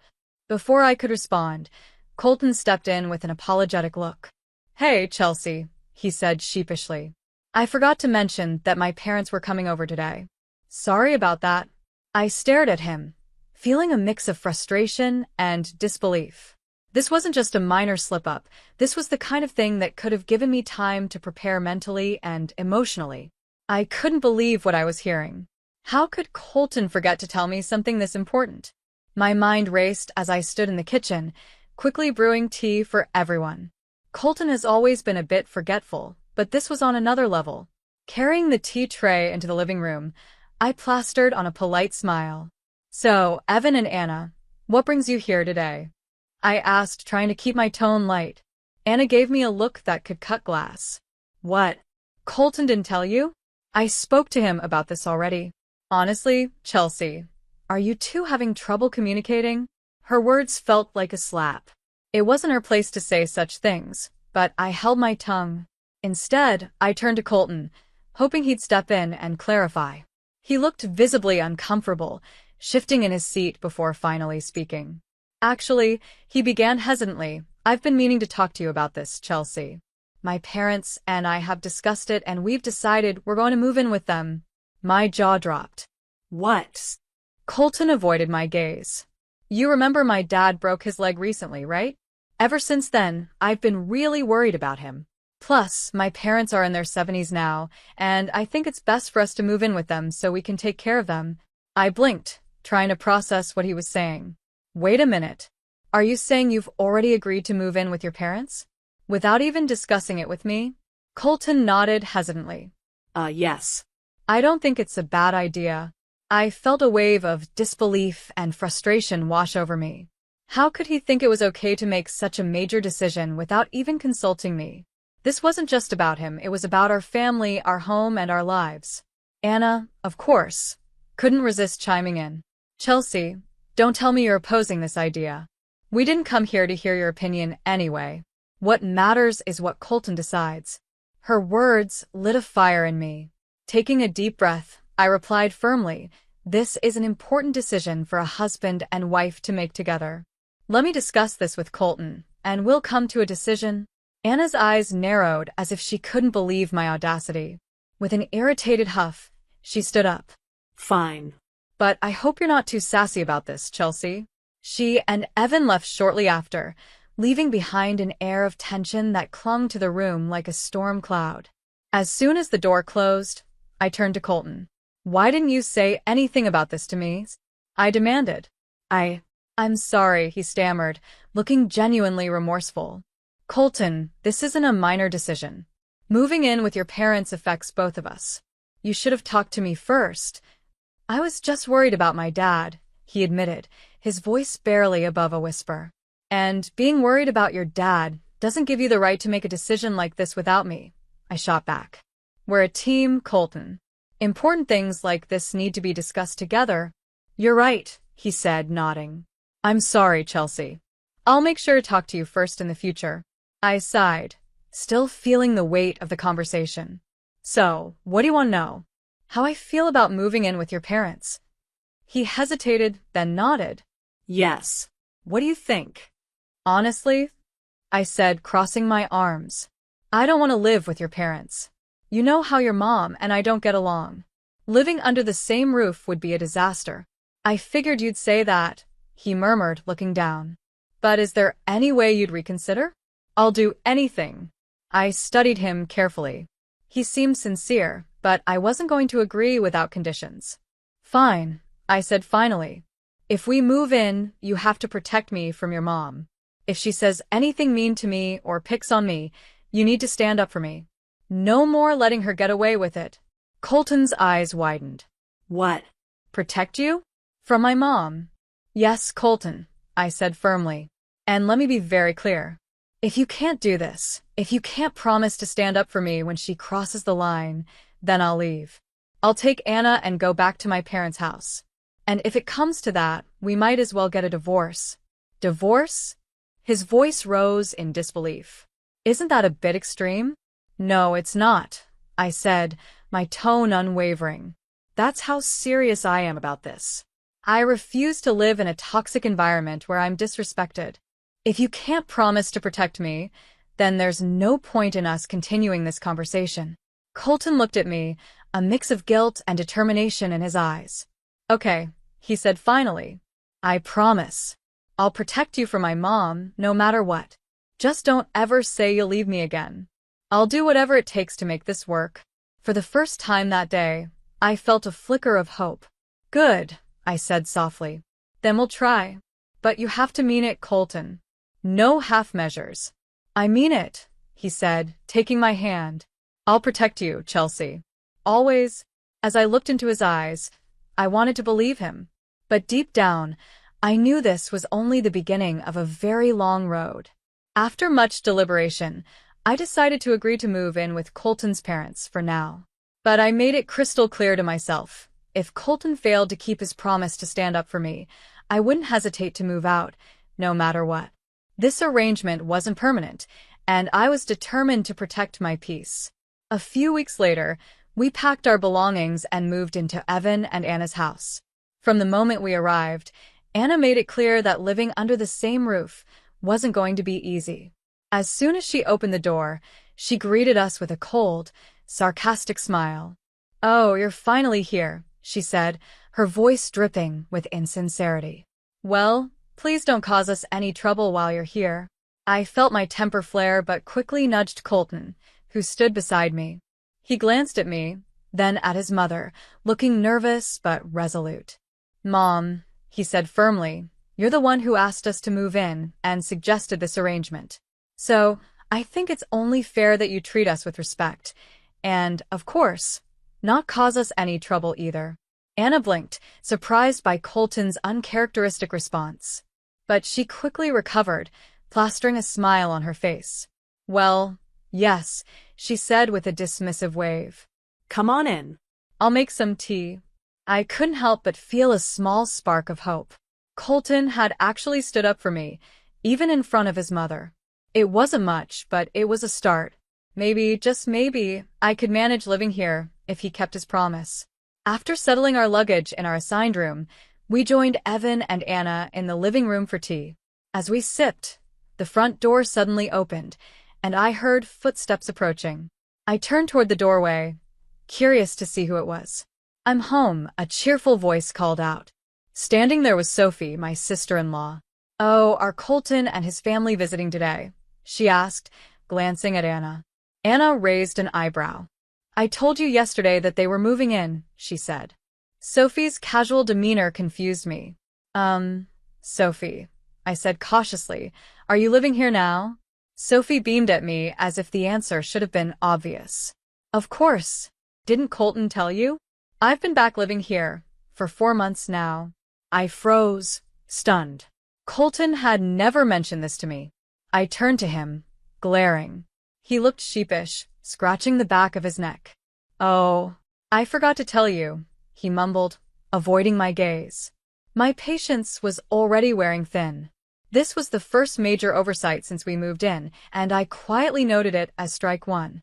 "Well," Sophie said with a laugh, "now we're one big, happy family." I forced a smile. "Oh, great," I muttered, though the words felt hollow. That night, once we were alone in our room, I let Colton have it. "You didn't think this was important enough to tell me?" I asked, my voice sharp. "I'm sorry," he said, looking genuinely remorseful. "I didn't mean to keep it from you." I sighed heavily, knowing this was just the beginning of what would undoubtedly be a challenging time. Life at Anna's house. It didn't take long for things to unravel. As expected, Anna wasted no time making my life difficult. One morning, as I was tidying up our room, she appeared in the doorway with a sour expression. "Chelsea," she snapped, "why aren't you cleaning the rest of the house?" I looked up, confused. "What do you mean?" "I've already cleaned our room." "Well, you haven't cleaned my room or Sophie's room," she said, crossing her arms. "And the lawn needs mowing, too." I stared at her, dumbfounded. "Why would I need to clean your room or Sophie's? And mowing the lawn? That's not my responsibility." Anna's eyes narrowed. "Are you talking back to me? You should be grateful we're letting you stay here." Her words hit a nerve. "We're living here because Colton and I are worried about Evan," I said firmly. "You're the one who invited us to move in." Before Anna could respond, Sophie waltzed into the room, clearly taking her mother's side. "What's going on here?" she asked, glancing between us. "Chelsea is refusing to help with the housework," Anna said dramatically, as if I had committed some great crime. Sophie shook her head, her tone dripping with disdain. "Chelsea, are you seriously arguing with my mother about something as simple as cleaning? It just sounds like you're trying to avoid your responsibilities." I couldn't believe what I was hearing. What? "That's ridiculous," I shot back. "To me, it just seems like you want to slack off and do nothing," Sophie said, crossing her arms. Fuming, I finally snapped. "Fine," I said angrily. "I'll clean everything, your room, Anna's room, the whole house. But don't expect me to stay silent about this treatment forever." As I stormed off to start cleaning, I made a silent vow to myself. If Colton didn't step up and keep his promise, this would be strike 2. And after strike 3, I was out of here for good. Even though it was a scorching hot day, I mowed the lawn all by myself. On top of that, I was doing every household chore Anna and Sophie assigned to me. While I was busy working, they were in the living room playing with my daughter, Anna. It annoyed me so much that I wanted to shout at them, "Don't touch my daughter with your filthy hands." When Colton came home from work, I told him everything. I asked him to speak to them during dinner, hoping he'd finally stand up for me. Later, as we all sat at the dinner table, Sophie and Anna started their usual complaints about me. "What is this dish? It's so bland," Sophie said, grimacing at her plate. "I don't like this at all. I don't think I can even finish it." Anna chimed in. "How can someone so bad at cooking be a housewife? This is just pathetic." I glanced at Colton, waiting for him to respond. He put down his knife and fork, finally opening his mouth to speak. "Mom, Sophie," he said, trying to stay calm, "don't complain about the food. Chelsea worked hard to make this meal for you. Please appreciate it." Sophie rolled her eyes and sneered. "Colton, are you seriously defending her? Where's your dignity as a husband? Do you actually think this food is good?" Colton hesitated for a moment before stammering, I love Chelsea's cooking. It's delicious." But it was clear that Sophie had the upper hand in the argument. Colton, as usual, couldn't stand up to her or Anna. Watching him sit there, unsure of what to say or do, made my heart sink. I couldn't believe how unreliable my husband was. In my mind, this was Colton's second strike. From that day on, the bullying from Anna and Sophie only got worse. They made me do every possible chore around the house and sent me on endless errands. If I ever refused, even slightly, they would start complaining. Anna didn't hold back her opinions, either. "You're the wife in this family," she said one day. "It's only natural for you to do all the work. You should respect me as the head of the household and do as I say." Sophie backed her up without missing a beat. "That's right. Chelsea, you're part of this family now. You're supposed to follow what we say. Stop acting like you're above us." I stared at them in disbelief. Their behavior was beyond unreasonable. I couldn't imagine any other in-laws behaving this way. It was as if they thought I was their servant. At that point, I started thinking seriously about how I could eventually leave this house. I couldn't live like this forever. Then one day, I received a call from my mother. She told me that my father had suffered a stroke and had been taken to the hospital. Thankfully, it wasn't life-threatening, but he had to be hospitalized for a while. Hearing the news, I quickly packed my bags to visit him. As I was gathering my things, Anna walked into the room and asked, "Chelsea, what are you doing?" I looked at her and replied, "I'm sorry, Anna. My mom just called me and told me that my dad had a stroke. He's in the hospital, and I need to go see him." "I'm going to visit him at the hospital," I said firmly. Anna's response left me speechless. "Who said you can leave this house?" she snapped. "This is your home, and you have no other place to go." "What?" I couldn't believe what I was hearing. "Stop packing and get back to the chores," she ordered. That was the last straw for me. I couldn't take it anymore. If I stayed in this house any longer, I felt like I'd lose my mind. Ignoring her completely, I grabbed my bag and left. I went straight to the hospital to see my father. He looked weak, but thankfully, his condition wasn't serious. I decided to stay at my parents' house for a few days to help my mother with housework and to keep her company. During my time there, Anna and Sophie didn't leave me alone. They bombarded me with calls and horrible messages like, "What's wrong with you? You're Colton's wife. Stop avoiding your duties and come back home right now." Their audacity was unbelievable. It was clear they had lost their minds. By this point, I had already started thinking seriously about divorcing Colton and leaving that toxic house for good. But the more I thought about Anna and Sophie's behavior, the angrier I got. That's when I decided I needed revenge.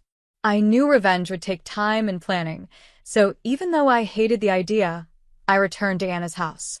From the moment I stepped back inside, Anna and Sophie resumed their nonsense, constantly complaining about me and trying to boss me around. Half a year later, about 7 months passed, and then one evening at dinner, Anna shared some news excitedly. "She said yes." Sophie beamed. "I'll bring him over for lunch next time." I froze for a moment, then felt a spark of joy inside. This was it. The perfect chance for revenge had finally come. I couldn't help but smile to myself. Sophie noticed and said, "Oh, Chelsea, you're happy for me too?" I nodded politely, hiding my true intentions. 2 weeks later, Sophie brought her fiancé, Matt, to the house. He seemed like a decent man, well-dressed, polite, and clearly successful. Sophie introduced him to everyone with pride, and it was obvious that she thought she had hit the jackpot. Matt worked for a big company and had a high income. He seemed far too good for someone like Sophie. Even Anna, who always had something to criticize, seemed completely satisfied with him. "You have all my blessings," Anna said with a wide smile. "Please take good care of Sophie." I saw my opportunity and seized it. After serving tea to everyone, I approached Matt and started a conversation. "So, Matt," I said casually, "are you planning to live with your parents after you get married?"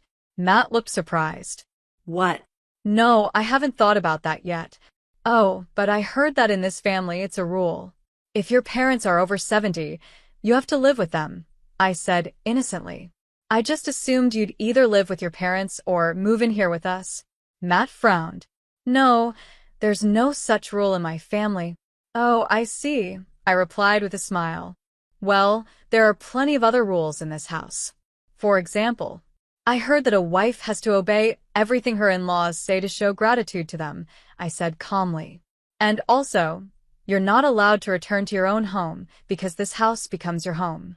When my father had a stroke, they tried to stop me from visiting him in the hospital. Instead, they wanted me to stay and do their chores." Matt's face darkened as he listened to my words. "Is what Chelsea is saying true?" he asked Sophie, his voice filled with doubt. Sophie shook her head quickly. No. "That can't be true. Chelsea is just jealous because you're better than Colton. She's making up lies to ruin things for me." I smiled calmly. "I'm not jealous, Sophie. I'm just letting Matt know what it's like to marry into this family. I'm giving him advice so he doesn't end up in a situation where he regrets it, or worse, ends up divorced for no reason." With that, I reached into my pocket and pulled out my voice recorder. I pressed play, and the room filled with recordings of Sophie and Anna bullying me. Every insult, every unreasonable demand, it was all there. As the recordings played, Sophie and Anna's faces turned pale. They looked like they wanted to sink into the floor. When the recording finished, Matt stood up abruptly. His expression was cold and firm. "I'm sorry, but this wedding is off," he said, looking directly at Sophie. "This is goodbye." Without waiting for a response, he walked out of the house. Sophie and Anna were stunned. They sat there in silence before bursting into tears. Watching them cry felt like sweet justice. For the first time in months, I felt a sense of relief. I didn't waste any time after that. I packed my belongings, took Anna in my arms, and left that house for good. I left my signed divorce papers on the table for Colton to find. A few hours later, Colton called me. He sounded desperate, but I didn't hold back. I told him how unreliable he had been as a husband and how he had failed to protect me when I needed him the most. A couple of days later, Colton informed me that he had signed the divorce papers and sent them back to me. I was furious. How could he give up so easily? He didn't even fight for me or try to fix things. But then again, he had never been a strong or dependable partner. Looking back, divorcing him was the best decision I could have made. Life after leaving. According to a neighbor I was close to, Colton and Sophie are still living at Anna's house like freeloaders. Neither of them does any housework, so Anna has to handle all the chores on her own now. As for Sophie, I heard that she was so devastated after her engagement was called off that she quit her job. She's living poorly now, relying on her father's pension to get by. Colton, on the other hand, spends all his money on his hobbies. He doesn't contribute a single penny to the household. It's a mess, but honestly, it's no longer my problem. The only person I feel sorry for is Evan. He doesn't deserve to be stuck with such a lazy, toxic family. Meanwhile, my life has taken a positive turn. I'm focusing on rebuilding my life and giving Anna the happy, peaceful home she deserves. I'm back to working hard at my job, and my parents are helping take care of my daughter at home. She's growing up so quickly, and lately, she's been excitedly telling me all about what happens at her kindergarten. Seeing her so cheerful makes me feel so happy, and it motivates me to keep working hard for her. Thank you for watching until the end. Don't forget to subscribe to our channel and give this video a thumbs up. See you in the next one. You lying, cheating fraud. Laura's high-pitched voice yelled through my cell phone. I stared in shock at the unknown number on my screen. I was frozen, standing on the carpet in my living room. Excuse me? I finally said, completely stunned by the angry outburst from my husband's sister, Laura, a person I barely knew. Don't play dumb with me, she continued. I have proof you stole over $300,000 from my father's company. Did you really think you'd get away with it? I slowly sank to the floor as her accusations kept coming, my heart pounding. Stolen money? What was she talking about? I tried to make sense of her words. Yes, I'd been helping my father-in-law Adam with his struggling financial business lately since I'd married Scott 5 months ago. But steal money? Laura, I honestly don't know what you're talking about, I said, my voice pleading. There must be a mistake. She cut me off sharply. Oh, I understand just fine. And if you think you're going to get away with this, you're dead wrong. I'm calling my lawyer and the police. You're going to pay for this. She hung up. I stared at my phone, stunned. Laura's words echoing in my mind. Embezzlement? Police? It didn't make any sense. Why would she think I'd do something like that? My hands were shaking as I tried to call Scott, desperate to make sense of all this. But his phone went straight to voicemail. I remembered, with a sinking feeling, that he was away on a business trip. I was on my own, facing Laura's wild accusations. For the next hour, I paced around the house, feeling a mix of fear and confusion. I knew I hadn't done anything wrong, but I had no idea how to prove it, or why Laura was coming at me like this. We barely knew each other. Why would she target me? Soon, my phone buzzed with a text from Scott's cousin, Rachel. She asked if I was going to Adam's 83th birthday barbecue that weekend. My heart sank even more. If Laura wanted to accuse me of stealing, what better place to do it than in front of the entire family? I thought about staying home, avoiding the possible public humiliation. But I knew hiding would only make me look guilty. I had to stand up to Laura and her wild accusations, for myself and for my marriage. That Sunday, my hands were still shaking as I got dressed for the party. I chose a simple navy dress, not wanting to give Laura any extra reasons to attack me.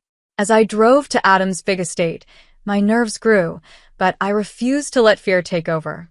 I had done nothing wrong, and I was determined to make Laura see that, even if it meant facing her in front of the whole family.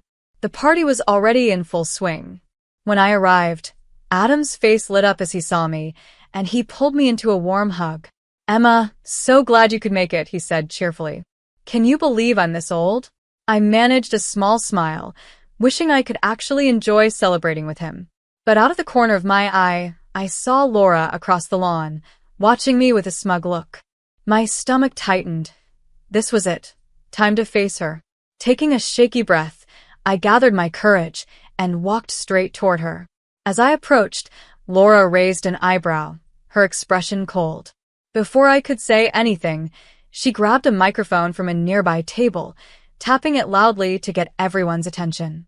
Sorry to interrupt, but I have an important announcement about the guest of honor's daughter-in-law, she said, her voice loud. People turned to look, curiosity and surprise on their faces. Emma here, she continued, glaring at me and pointing for everyone to see, has stolen over $300,000 from the family. The crowd gasped. I stood there, frozen, my mouth open as all eyes fixed on me with disbelief and suspicion. My heart was racing, pounding in my ears. Laura, what is going on? Scott demanded, rushing over to stand between us. I blinked, grateful tears filling my eyes at the sight of my husband, though he looked confused. Yeah, what's going on, Laura? Someone else called out, and a nervous murmur spread through the guests. My knees felt weak as I held onto Scott's hand like a lifeline. Laura raised her hands, her gaze icy. I got a notice from the bank last week, she said. When I looked into it, I found transfers from the company account straight into Emma's personal account. That can't be true, I said to the crowd, finding my voice. I would never steal anything, especially not from family. Oh, really? Laura sneered. Because I have bank records that show otherwise. She waved some papers in the air, and I felt the blood rush in my ears. This couldn't be happening. Scott squeezed my hand, his brows furrowed. Clearly, there's some kind of mistake. Let's sit down and look at these records. I'm sure Emma can explain. A mistake? Laura shot back. You believe your wife over your own sister? The proof is right here. She held up the papers as angry whispers filled the crowd. My eyes filled with tears. Was Scott starting to doubt me too? Hey, let's not jump to conclusions before we have all the facts. Our cousin Walter spoke up, trying to keep things calm. Some family members nodded, agreeing, saying maybe it was a bank error. The bank didn't take $300,000. She did. Laura yelled, pointing at me. A few relatives nodded, giving me suspicious looks. Humiliated, I felt the tears spill down my cheeks. This couldn't be real. Just then, Adam stepped forward, leaning heavily on his cane. Though he looked frail, his voice was strong. I know my daughter-in-law Emma is innocent, Adam declared. A few family members clapped, and my tears turned to gratitude for his faith in me, though I still felt anxious. What proof did I really have? Laura just scoffed. You're a foolish old man for trusting her over real evidence. That gold-digging fraud married Scott just to get access to our accounts. Anger surged through me. The stress, the confusion, and Laura's public attack had finally pushed me over the edge. Clearly, Laura hated me, though I barely knew her. But why was she making these serious accusations? What did she want? Before I could respond, Laura grabbed her phone from her fancy designer bag and started pressing buttons aggressively. That's it, she snapped. I'm calling the cops. Fear and adrenaline rushed through me. This had gone too far. Just then, Scott stepped in and grabbed her phone, ending the call before she could finish. Laura's mouth dropped open in shock, and the crowd fell silent. I think we all need to pause and calmly look at the facts, Scott said steadily, though I noticed a slight tremor in his voice. He pulled me close, and I held on to him, trying to hold back my sobs. Let's meet tomorrow, he continued, after I've had time to go over these bank statements and Emma can share her side. I'm sure we can handle this without getting the police involved. I exhaled, beyond grateful for Scott's calm reaction. Maybe he still believed I was innocent after all. But as I looked around at the relatives gathered there, all I saw were doubtful and suspicious eyes. This ambush felt like just the beginning of Laura's attack, and I needed to find a way to prove the truth before she tore my whole life apart. The next few weeks dragged by in slow motion. Laura's public accusations had started rumors that followed me everywhere I went. At the hair salon, the grocery store, even with our neighbors, everyone gave me uneasy glances. At home, tension filled the air.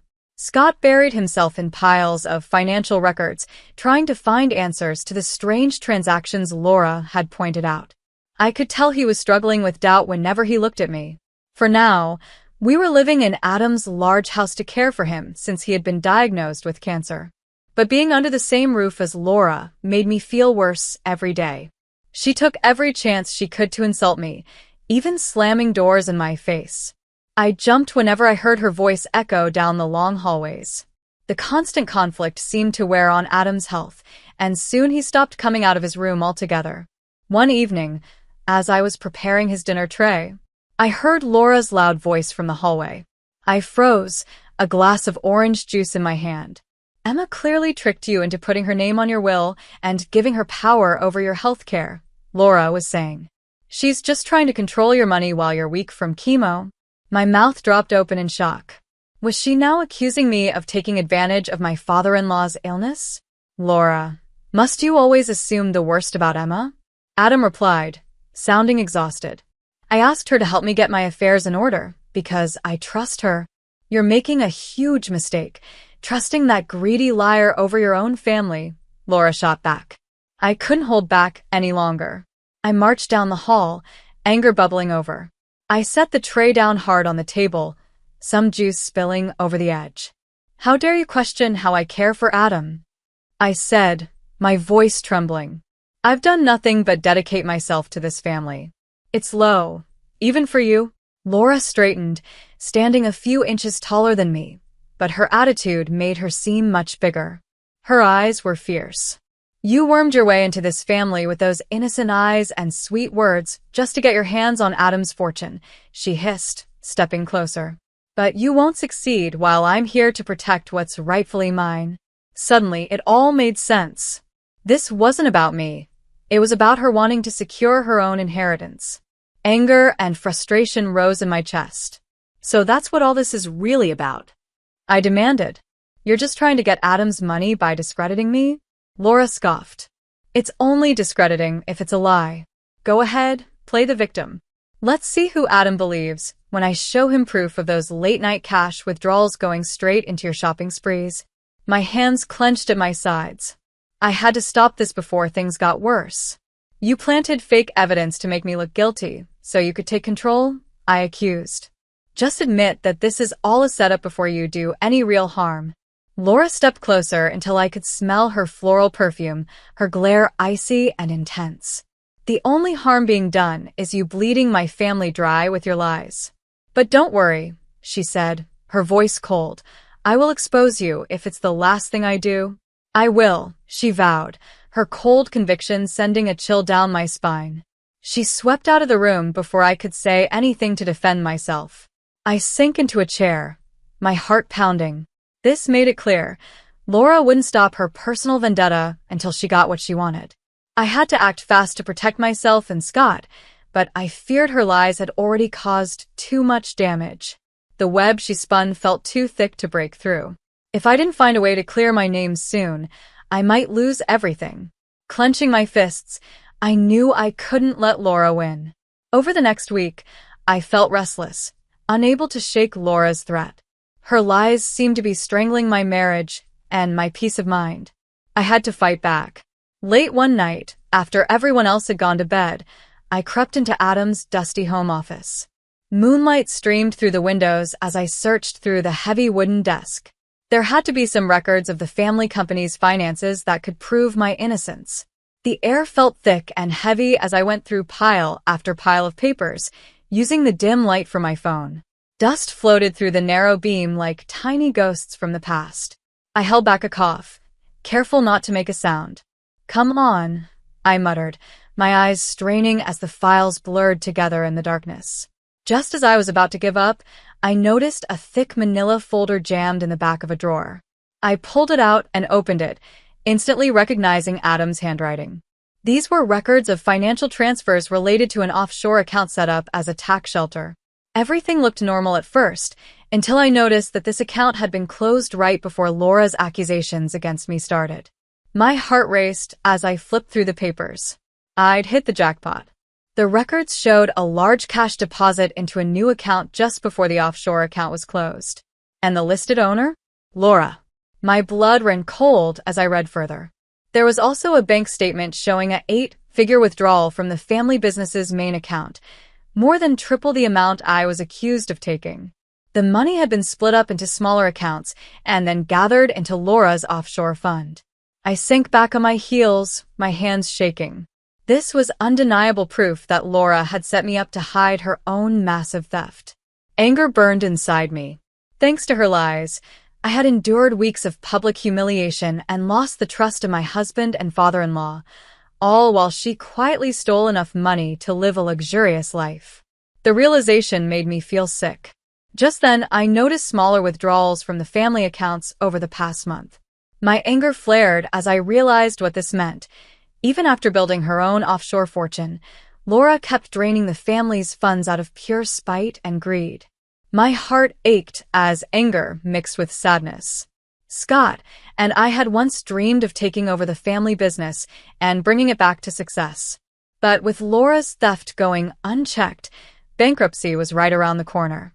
We could lose everything because of her endless greed. Not if I could help it. A fierce determination rose in me. I would protect this family from financial ruin, no matter the cost. Carefully, I put the records back where I found them and crept upstairs with a spark of a plan forming in my mind. But just as I reached our bedroom, I heard muffled sobs. I turned and saw Scott slumped on the couch, his face buried in his hands. My heart broke for him. I was about to call out when he started speaking, his voice choked with pain. "I promised, till death do us part," he whispered. "But how can I keep that vow if I don't even know who I married?" His words cut me deeply. He truly doubted me now, unsure of what was real or not after all the lies Laura had spread. My strong husband, reduced to this vulnerable state by her schemes, looked so lost. I wanted to run to him, to hold him, to tell him how much I loved him, so we could face Laura together. But my chance to comfort him slipped away when Laura suddenly appeared, stepping out of the shadows. "Stop defending that backstabbing fraud," she told him coldly. "I warned you.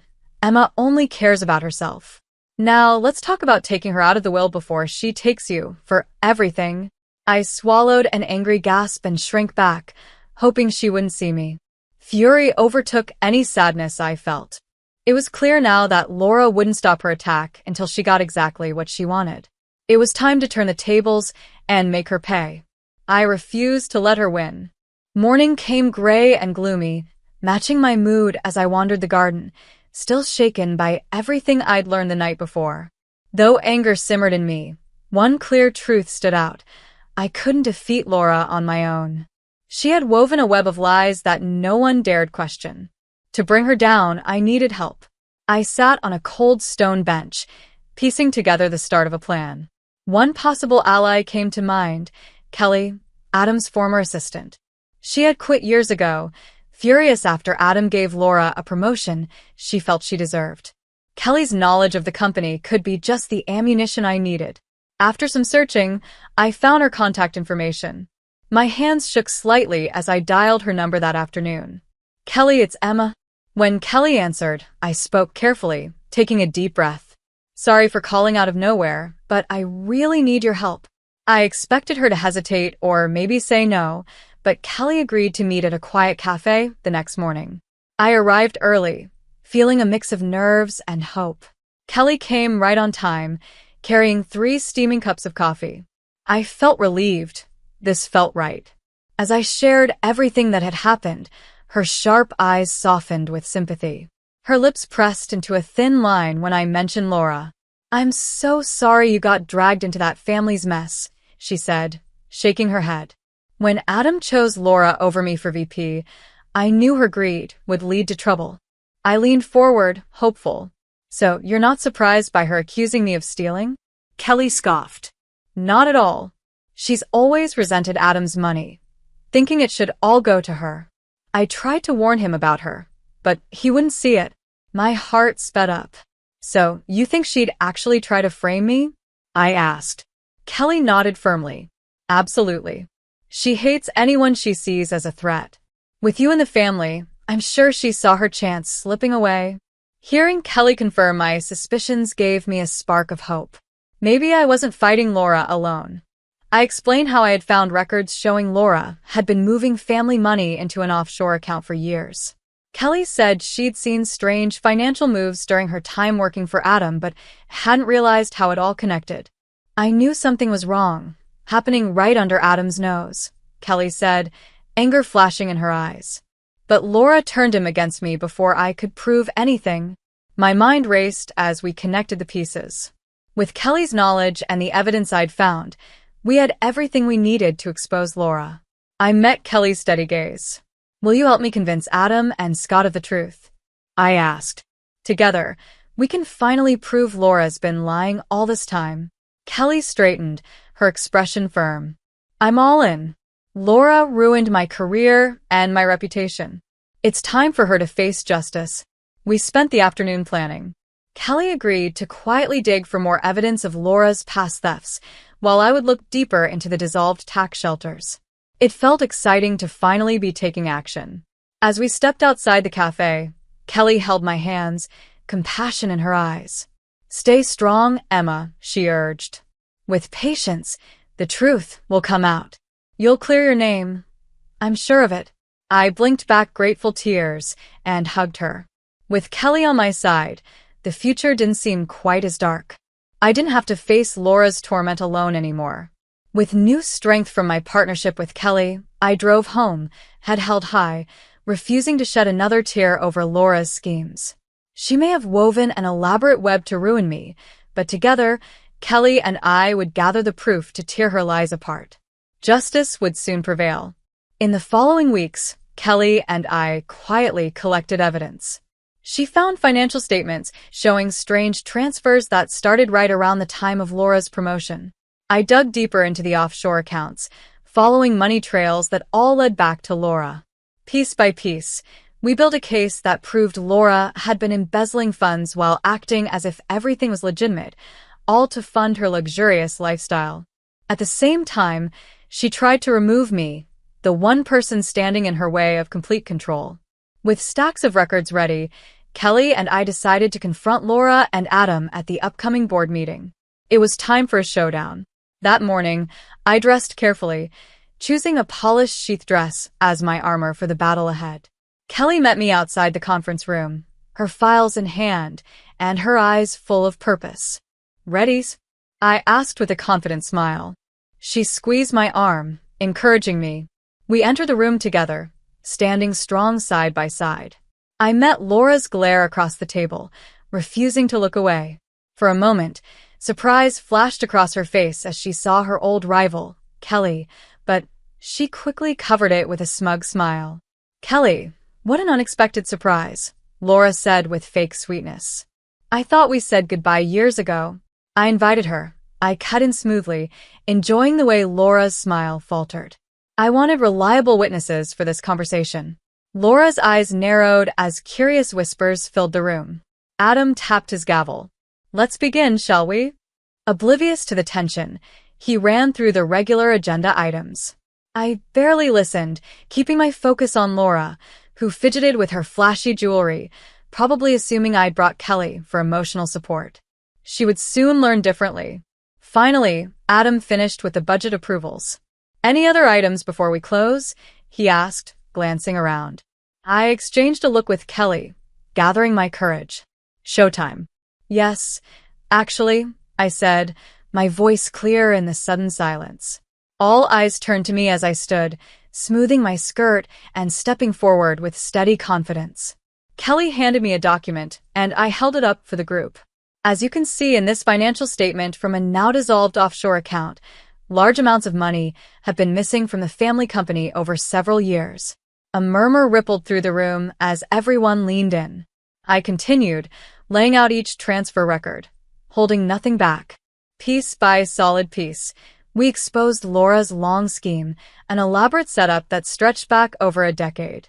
By the time I placed the final document on the table, the room was silent. You could hear a pin drop.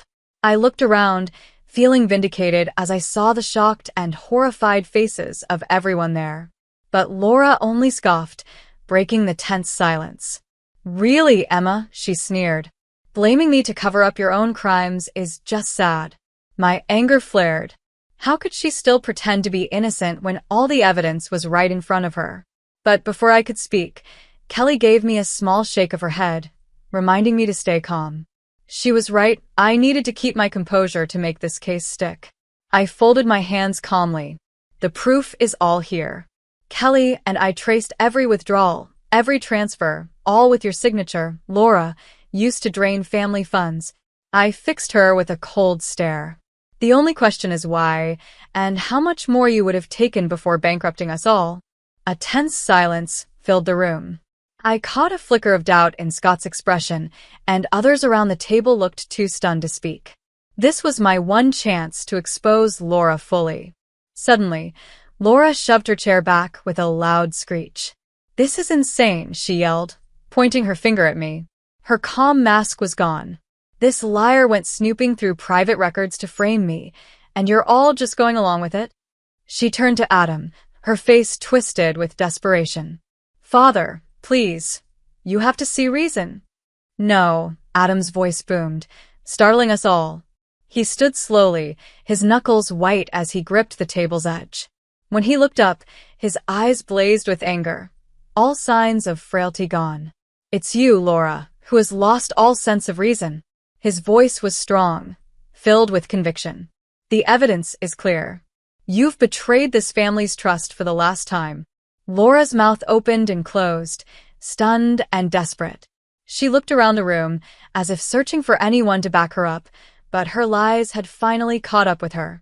She no longer looked like the powerful woman she tried to be, just someone caught, with nowhere left to hide.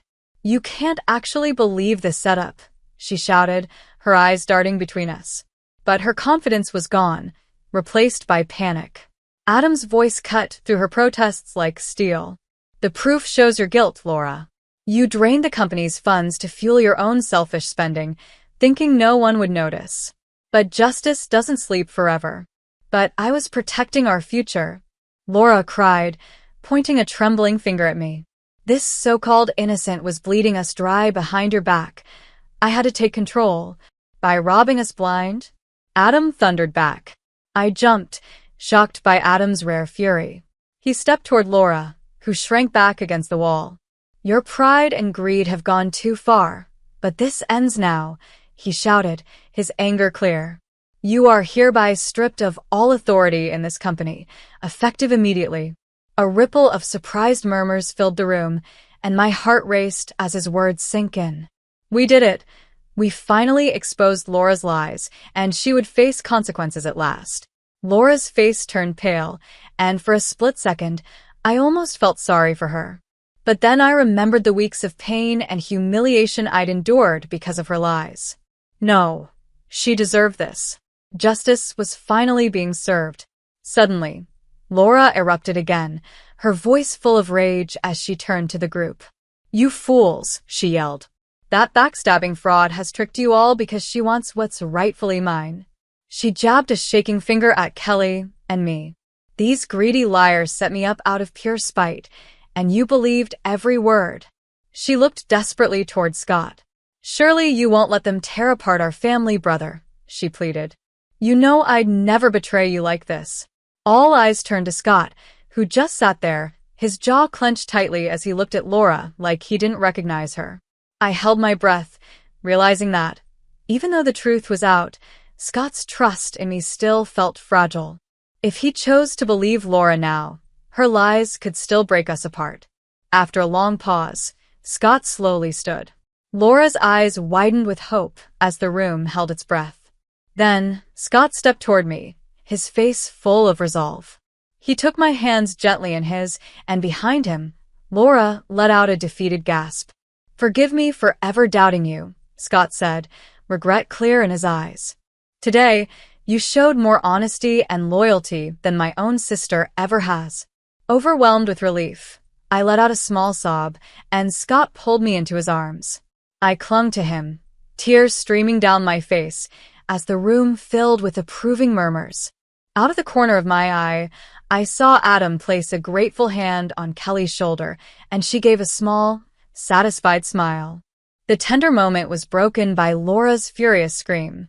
"You spineless fools. I sacrificed everything for this family." She grabbed wildly for a paperweight on the desk. I quickly pulled Scott behind me, but before Laura could throw it, 3 security guards rushed in, called by the receptionist after overhearing Laura's meltdown. They grabbed her as she struggled and screamed, hurling threats and insults. We all stood frozen, watching as Laura was dragged out in handcuffs, her makeup smeared, and her face twisted with rage. The heavy doors closed behind her, sealing her fate. A stunned silence filled the room. It was finally over. I felt my heartbeat slow as a deep sense of relief washed over me. I turned slowly to Scott, feeling joy and gratitude rise inside me like a healing balm. With Laura gone, justice served, and the family reunited, the future looked bright for all of us. In the weeks after Laura's dramatic fall, the family business slowly began to recover. With Laura out and the stolen funds returned, hope grew for a prosperous future. As more details about Laura's schemes came to light, I felt sickened. Not only had she secretly taken large amounts into private accounts, but she had also taken out huge loans in the business's name to fund her luxury lifestyle. No wonder the company had been on the edge of ruin. With this betrayal fully exposed, Adam pressed charges, making sure Laura would answer for her crimes. Last we heard, she was facing over a decade in prison. I'd be lying if I said I didn't feel some relief knowing she would finally face the consequences. On a personal level, Scott and I focused on rebuilding our trust. We took long evening walks, talking openly and honestly, just like newlyweds again. Scott even mentioned wanting to take on a larger role in the company, which filled me with hope for a future where I could stand proudly by his side as his partner. Scott and Adam also welcomed Kelly back with open arms, finally realizing how valuable her experience was. They offered her a high position in charge of finances, which she accepted with well-deserved satisfaction. I couldn't blame her for enjoying the moment. Laura had kept her from getting the credit she deserved for too long. As for me, when Scott asked what I planned to do now that things had settled, my answer surprised even me. The idea came suddenly. Why not use what I'd learned about uncovering fraud to help others?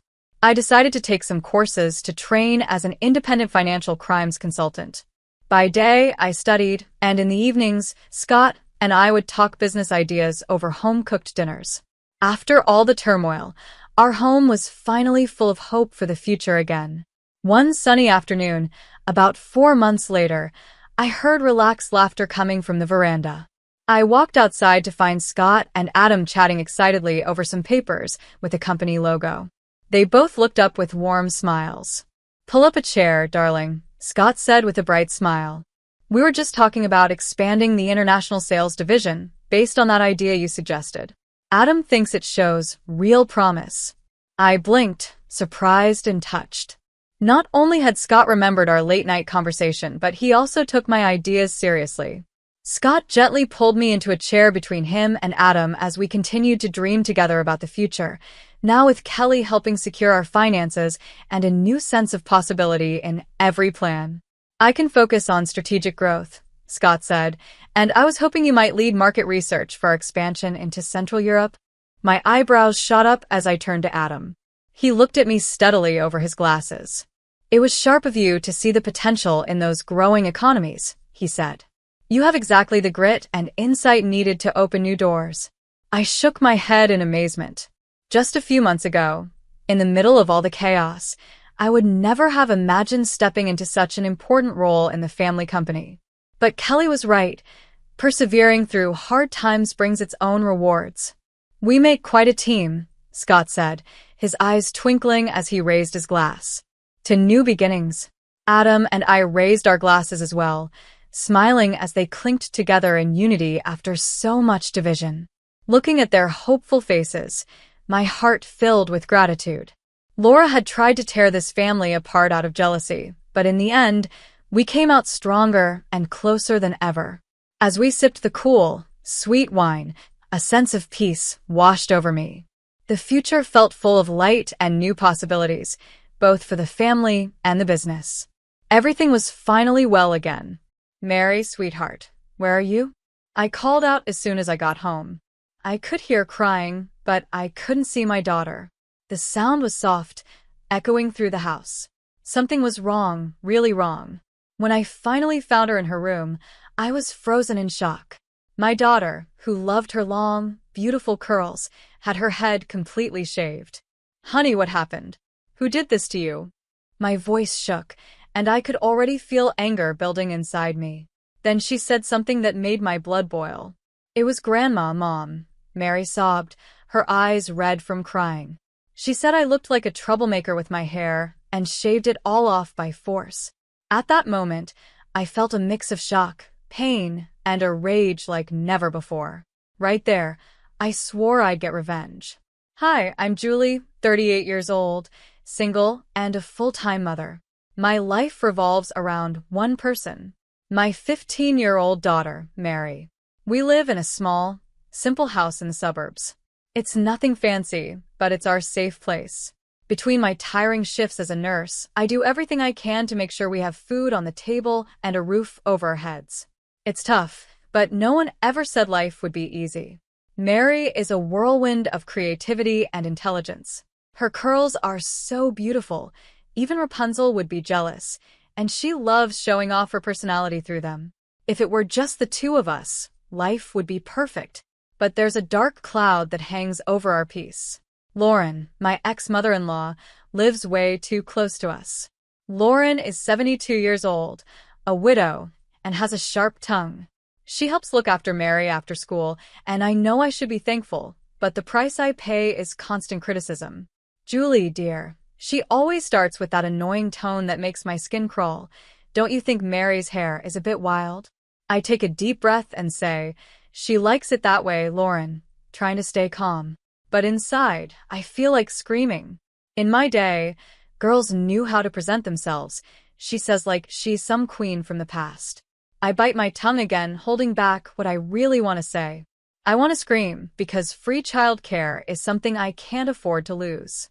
What makes this even harder is that Lauren was so strict with her own son, Mary's father, yet he still went down the wrong path. Kyle, the man I had Mary with, lived his whole life under his mother's tight control. Lauren raised him with a heavy hand, believing that harsh discipline would build his character. He was never allowed to be himself or make his own choices. Everything he did was judged by her. When Kyle grew up, he rejected everything his mother tried to force on him.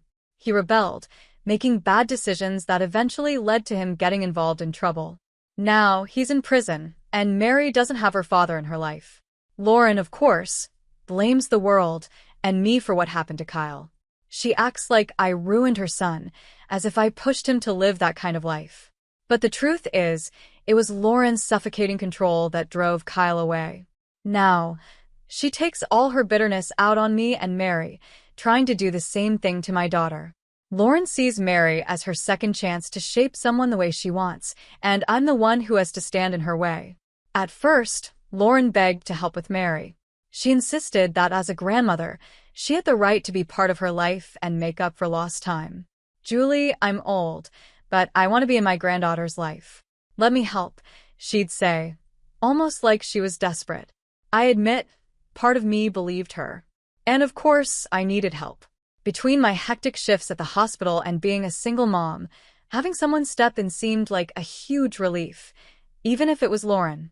I wanted to believe she was sincere, that maybe she could be a positive influence on Mary. I thought her criticism was just part of her personality, and help is help, right? But every day, I regret that decision more and more. Lauren slowly took over, bringing her rules, her expectations, and her judgments into our lives. Her presence became a burden. She wasn't helping, she was trying to control, just like she did with Kyle. And we all know how that turned out. Thankfully, I have Isabella, my best friend and coworker. She's my support system. How do you deal with that old witch? She asked me the other day over coffee, pouring sugar into her cup like she was trying to make the conversation less bitter. You have the patience of a saint, Julie, she said. I laughed, but it was a tired laugh. My patience is running out, Isabella. It's really running out. And then there's Paul, my neighbor who's always ready to help fix things around the house. Let's be real, he's a total heartthrob, and the way he looks at me, well, if I hadn't learned my lesson with Mary's father, I might consider it. But after the mess of that relationship, my new rule is simple. Keep your distance. Hey, Julie, need a hand? Paul calls from the street. Here he comes, wearing a tight shirt and flashing his easy smile.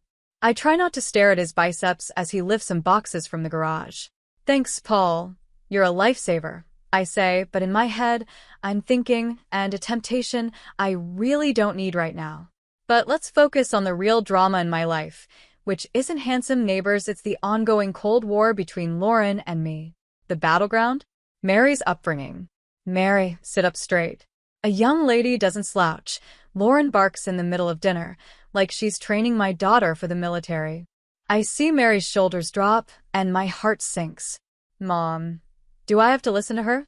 Mary asks me quietly, tired of it all. I glance at Lauren, silently letting her know that this fight isn't over. Just do your best, darling, I say, trying to comfort Mary. We all have different ideas about what's important. My voice sharpens as I look at Lauren.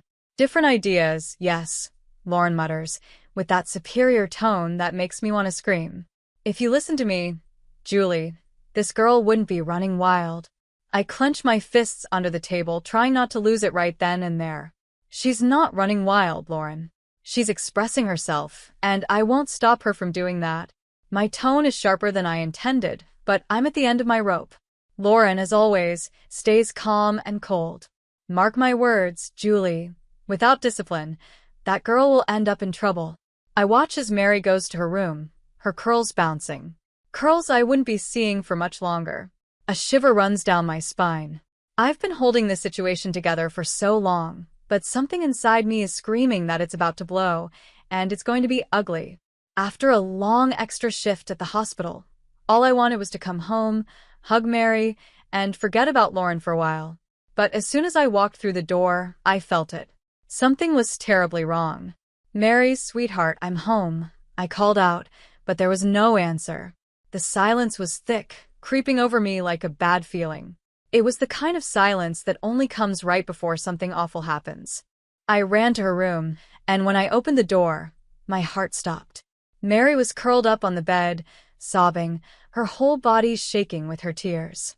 When she finally looked up at me, I nearly collapsed. Her beautiful curls were gone. Not a single strand of hair was left. Her head was shaved all the way to the scalp. "Mom," Mary cried, running into my arms. "Grandma did this while I was sleeping." I held her tight, trying not to fall apart right there. "My love, everything's going to be okay. We'll fix this," I whispered, but inside, I was burning with anger. My mind screamed, "How dare that woman do this to my daughter?" Furious, I stormed into the living room like a hurricane. Lauren was sitting there, calm as ever, acting like nothing had happened. Cool as a cucumber. "My daughters," I yelled, my voice echoing through the house. "What the hell have you done?" I was trembling with rage, but Lauren didn't even flinch. "I did what needed to be done," she replied, her voice calm, as if what she'd done was perfectly reasonable. "That girl was becoming too vain and disobedient, Julie." I almost laughed at how absurd her words were. "Vain? Disobedient? She's 15, Lauren. What on earth are you talking about?" "It's time she learned some discipline," Lauren said with her usual coldness, as if she were laying down some unarguable fact. "In my day, girls who cared too much about their looks, who spent time in front of the mirror, like Mary, ended up lost. You think it's just hair, but that's how it starts. Today it's curls, tomorrow it's makeup and fancy clothes, and before you know it, she'll be pregnant and ruined." I couldn't believe what I was hearing. "Pregnant? Lost? Mary is 15, Lauren," I shouted, completely stunned. Lauren kept talking like she was quoting some outdated manual from the 1948s. My body trembled with anger, my voice shaky from the hatred I was trying to hold back. "She's a child, not a grown woman. What you did isn't discipline, it's cruelty." "Don't be naive, Julie," Lauren said, shaking her head in disapproval. "If you keep letting her be vain, giving her all this freedom, she'll end up just like her father, lost, with no direction or morals." That was it. I snapped. "Shut up," I screamed. "This isn't your time, you old witch. You shaved her head against her will. That's not discipline, it's abuse. And I'm calling the police." Lauren laughed, a dry, bitter laugh like someone who thinks they're above everyone else. The sound filled the room. "Oh, Julie, don't be so dramatic. You're weak, always have been. I've tolerated your soft parenting for too long." Someone had to step in before Mary turned into a delinquent. "She was heading down the same wrong path as her father, and you didn't even notice," Lauren said coldly. That was the final straw. My already fragile self-control broke in that moment. My hands were shaking, and my whole body trembled with fury. How dare she compare Mary to Frank, as if it were my fault, as if I had failed. "Get out of my house. Now," I yelled, unable to stop the tears that were rolling down my face. "I will never let you touch my daughter again." Lauren, as cold as ever, calmly gathered her things without showing any regret. "Mark my words, Julie. You will regret not listening to me," she said, her words dripping with venom. When the door finally closed behind her, my strength collapsed. The tears came freely now. I felt like I had failed to protect my daughter. But in that moment, I made a silent promise. Lauren would never have the power to hurt us again. Suddenly, a knock on the door startled me. It was Paul, my neighbor. He had a worried look, the kind only someone who truly cares about you could have. "Julie, is everything okay?" I heard shouting, he asked, concern in his voice. The moment he saw my face, he knew something terrible had happened. What happened? He asked softly but urgently. I couldn't find the words. I just pointed toward Mary's room. When Paul saw her, his eyes widened in shock. Oh my God! Who did this? He whispered. Lauren, I muttered, my voice shaking with hatred, each word heavy with anger. Paul's expression changed from that of a friendly neighbor to someone ready for battle. This is unacceptable. I'm calling the police right now, he declared. No, Mary cried, her voice broken, her eyes filled with fear. I don't want anyone to see me like this. She curled up in my arms, and I held her tightly, trying to shield her from the pain that had pierced her heart. It's okay, my love, I whispered, trying to comfort her. We won't do anything you don't want to do. I'm here. Paul knelt beside us, his face showing both deep concern and restrained anger. Is there anything I can do? He asked, his voice kind but firm, like someone who wouldn't tolerate injustice. Before I could answer, my phone vibrated. It was Isabella, my best friend. Her voice was full of worry. Julie, what's going on? I got your message, and it sounded like you were falling apart. I tried to speak, but the words barely came out between sobs. I told her what had happened that night. That witch! Isabella shouted over the phone, filled with rage on my behalf. I'm coming over right now, Isabella said, and before I could even catch my breath, there was another knock at the door. In just a few minutes, she was inside, arms full of bags, looking like a hero ready for battle.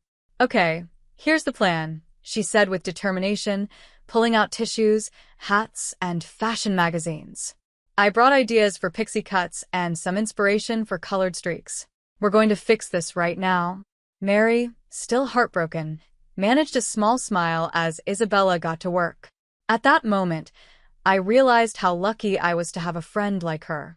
Isabella was always the one who knew how to solve things with a practical approach and a bit of humor. Relax. Aunt Isabella is here to save the day.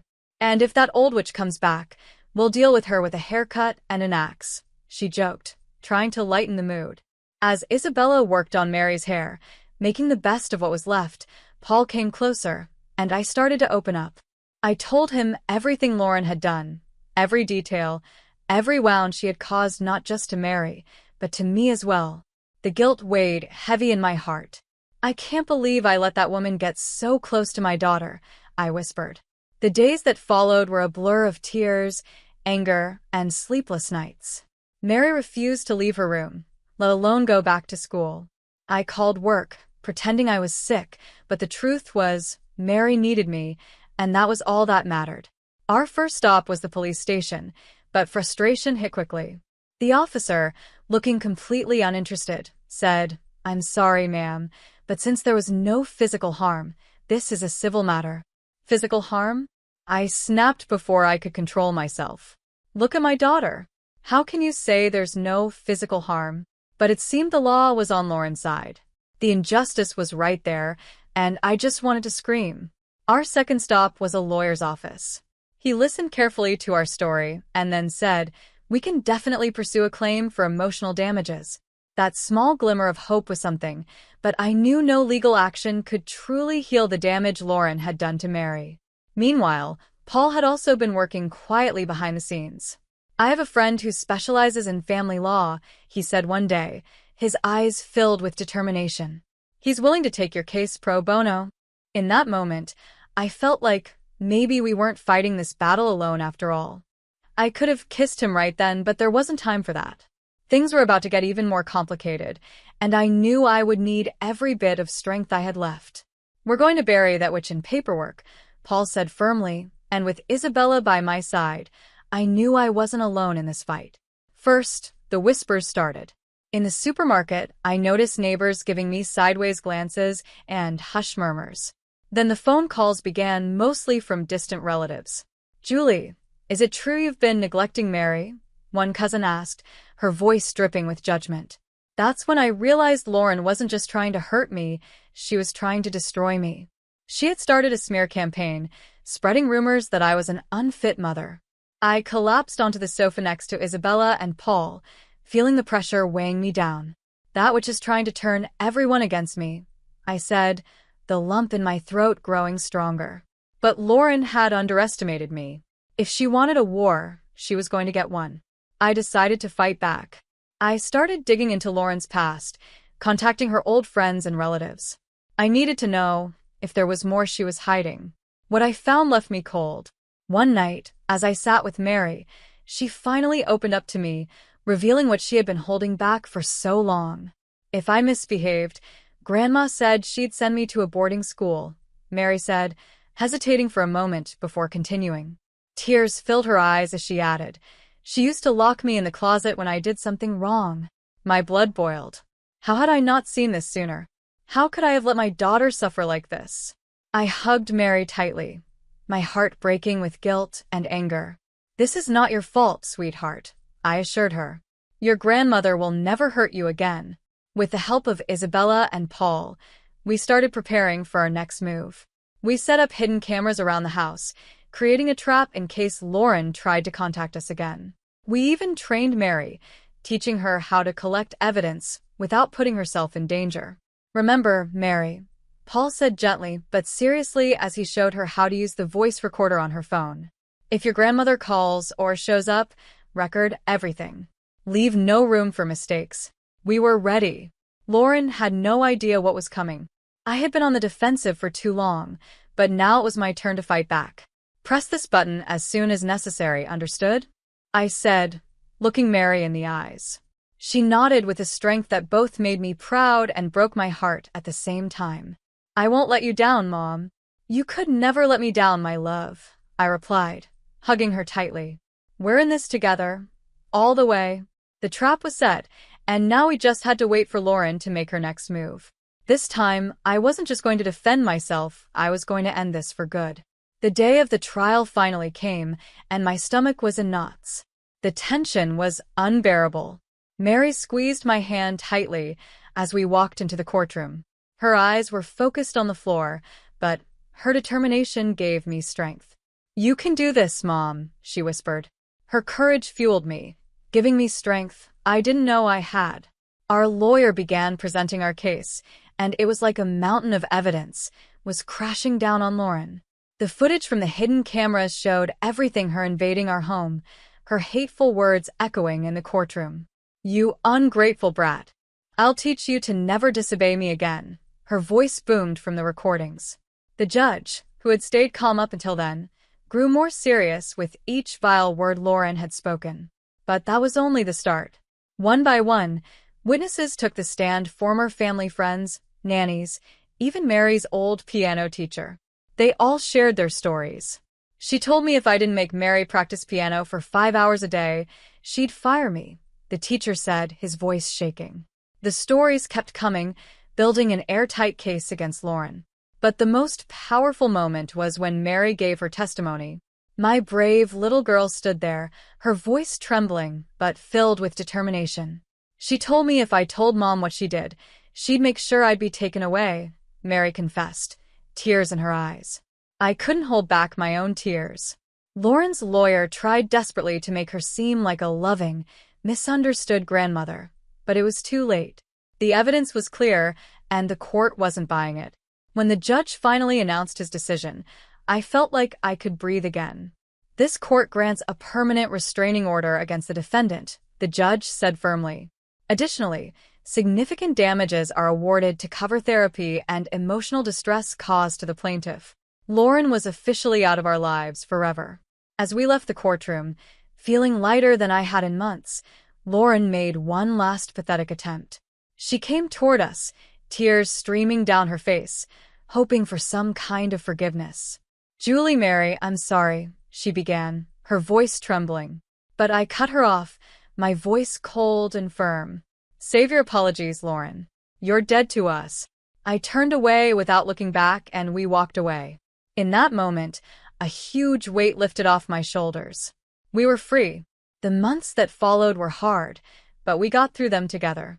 Mary started therapy, and little by little I saw my daughter come back to life. The sparkle in her eyes returned, and so did her strength. She was coming out of the shell she had been hiding in. One night, at the dinner table, with me, Isabella, Paul, and Mary, she made a surprising announcement. "I want to donate the settlement money," Mary said firmly. "I want to help other kids who've been through what I did." I smiled, proud of her strength, but as her words echoed in my mind, a plan started to form. Mary was healing, but I still carried the anger. Lauren had tried to destroy my daughter and ruin me, and I couldn't just let her get away with it. She needed to feel what we had felt.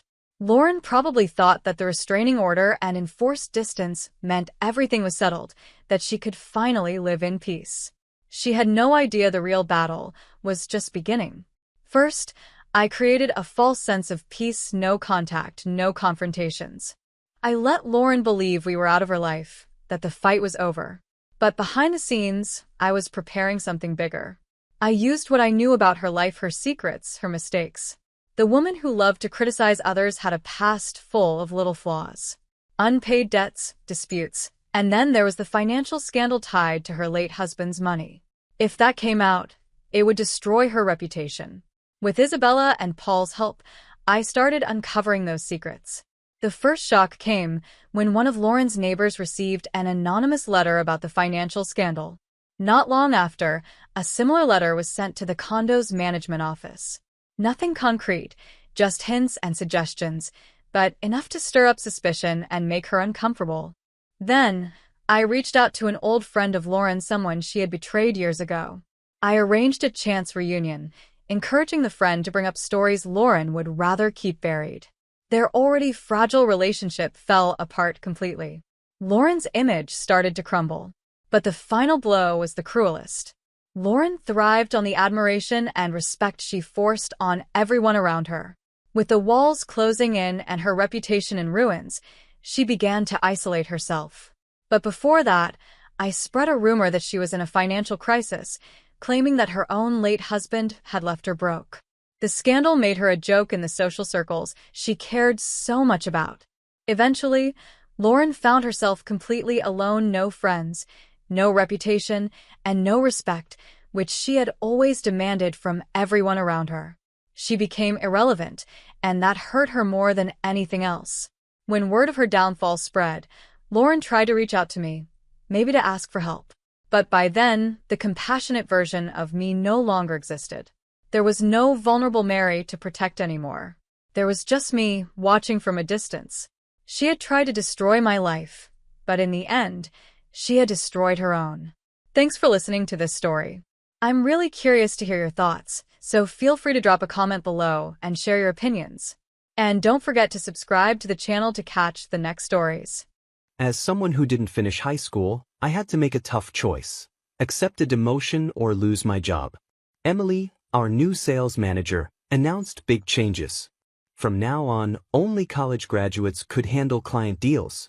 The rest of us would be assigned tasks like making coffee or cleaning. Anyone who disagreed would face demotion or even be fired. It was clear that Emily wanted me gone. She had no intention of keeping me at the company. I knew what leaving would mean for Noah Corporation, but I decided to quit anyway. Just as I expected, the company fell into chaos. The $800 million deal with JTG Holdings was left unfinished because Emily didn't realize I was the one managing it.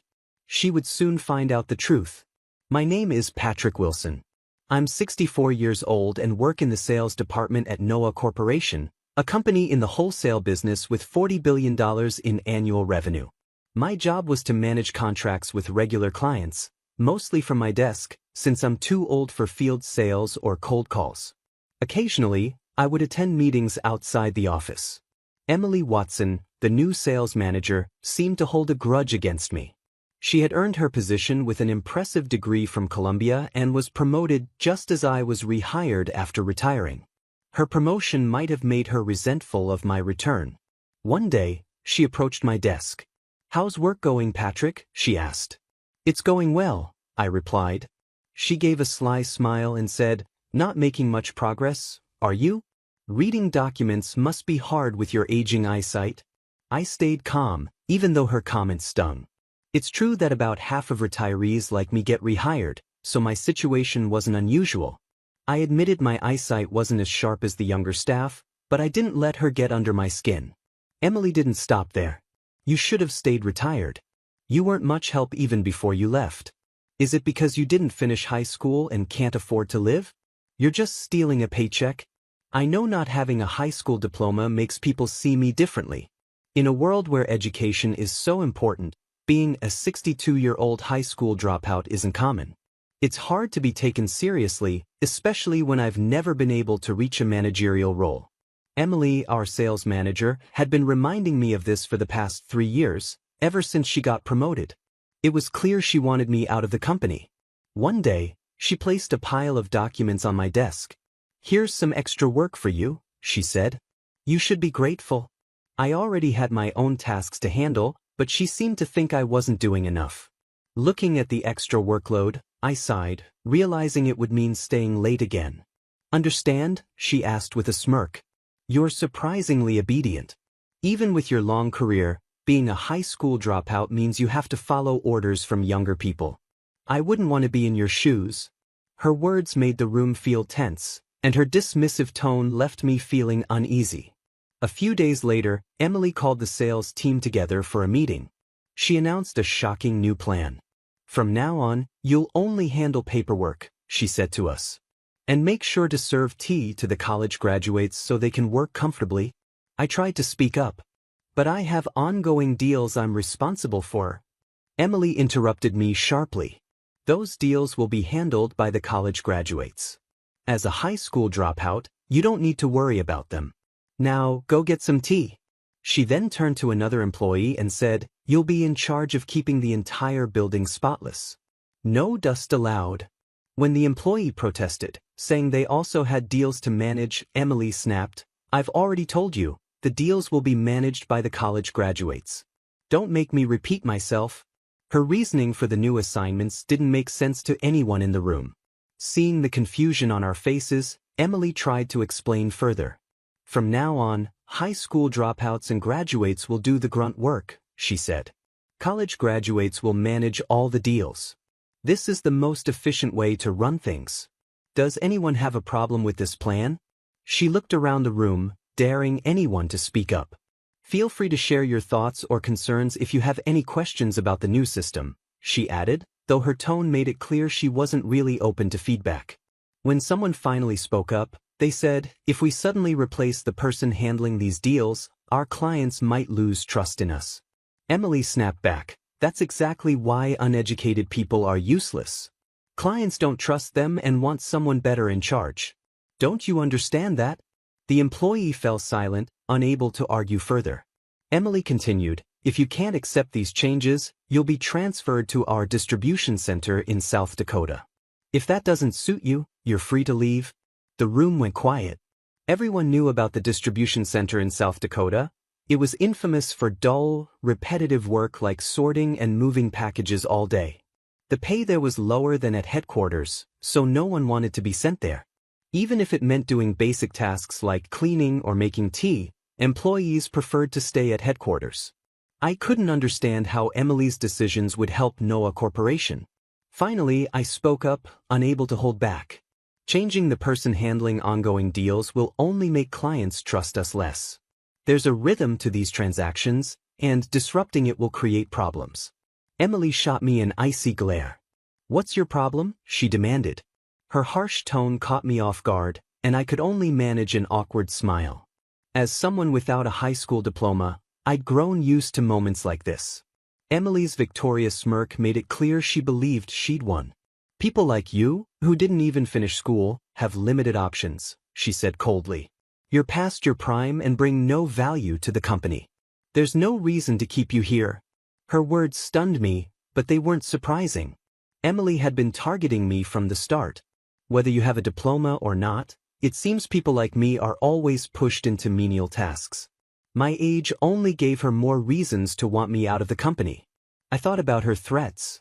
"I don't mind working in South Dakota," I said, trying to keep my tone steady. "They often need part-time workers there. I'm sure they'd appreciate a full-time employee like me.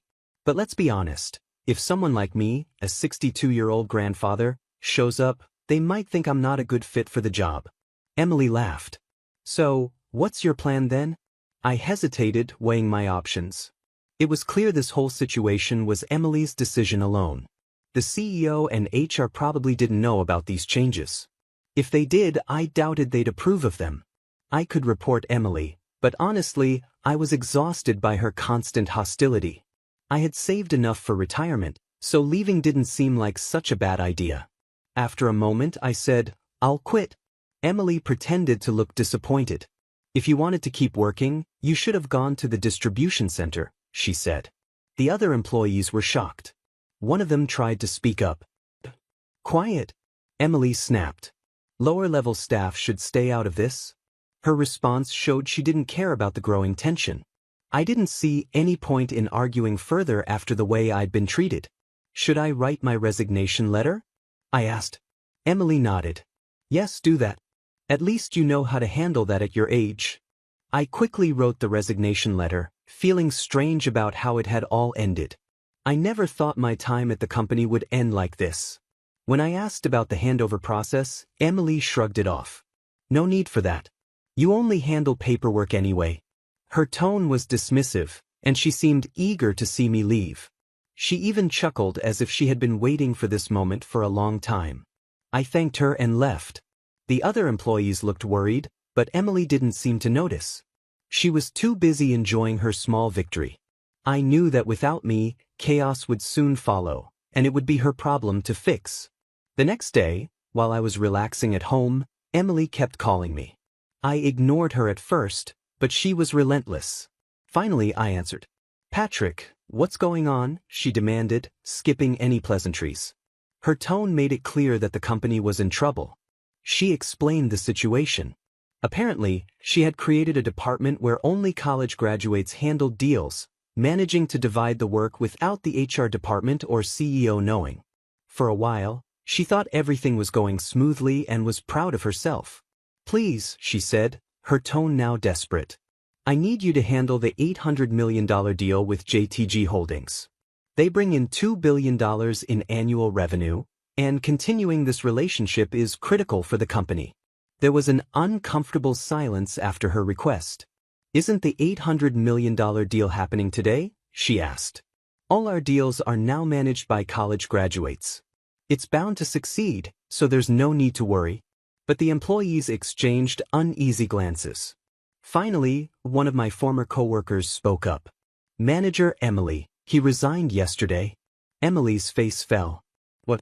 Are you saying he was in charge of the $800 million deal?" The truth hit her hard. "There's no way someone inexperienced can handle something so big," she muttered, trying to deny the reality. But the employees knew the truth and couldn't change it. Hoping to fix the situation, Emily turned to one of the employees. "You have a Stanford degree, don't you? You can take over the deal, right?" The employee hesitated, looking nervous.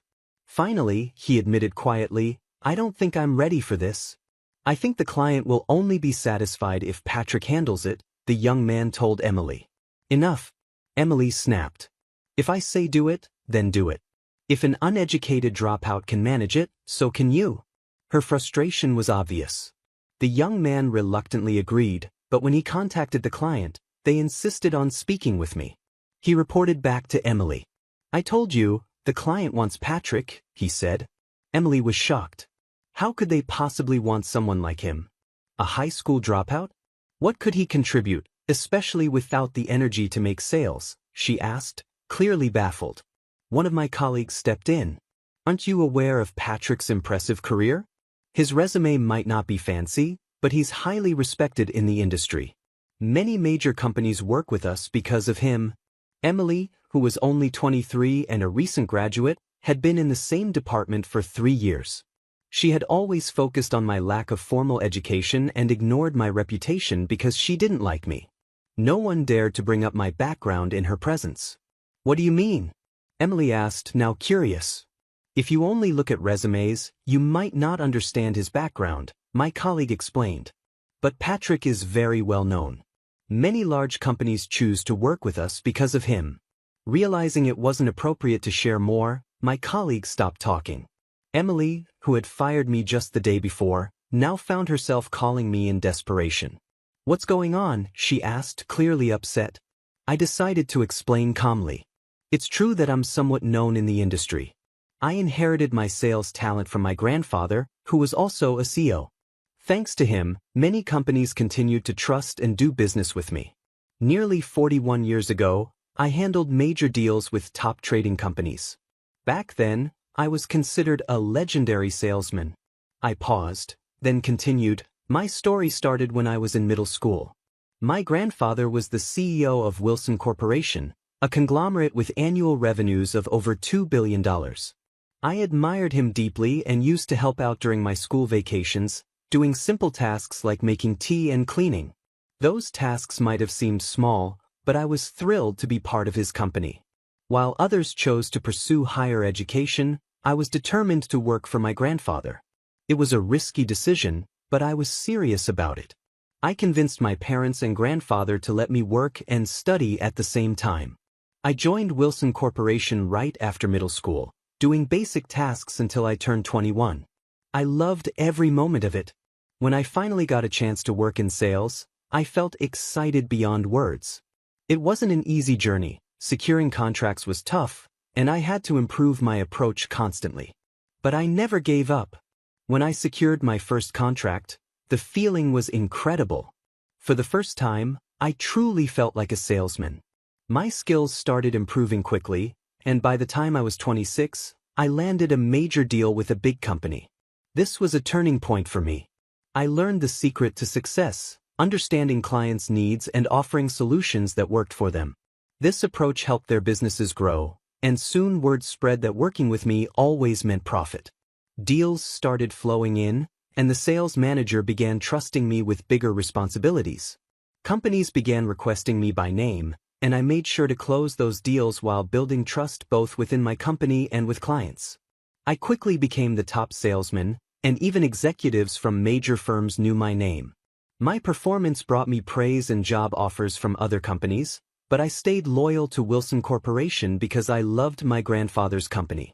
I worked hard to make every deal profitable, and many young salespeople looked up to me. Even though I never bragged about my success, I knew people considered me a legend in the industry.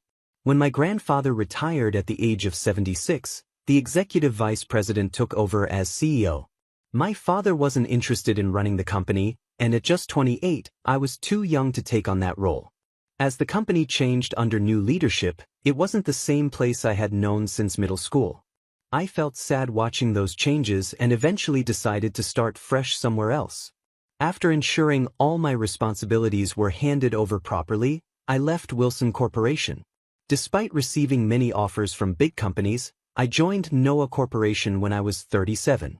Since then, I've worked in sales at Noah Corporation. I stepped back from high-profile roles to give younger employees a chance to shine. Over the years, I secured all the company's major clients. Because of this, it's no surprise they now refuse to continue their deals without me. I focused so much on closing deals that I didn't have time for administrative tasks, which is why I never held an official managerial title. However, my salary was equal to that of managers. I had started gradually passing my responsibilities to younger employees, but being forced to resign so suddenly meant I couldn't properly say goodbye or complete the handover process. Now, clients are refusing to move forward without me. Emily was furious. "Why didn't you tell me all this earlier?" she demanded. "I did ask if a handover was necessary," I replied calmly. "If it was so important, you should have made it clear." Emily then said I needed to inform the clients about the handover and convince them to continue doing business with Noah Corporation. I refused. Building trust is the foundation of business, and if I reached out to clients about internal issues after resigning, they would lose confidence in the company, and the deals would fall apart quickly.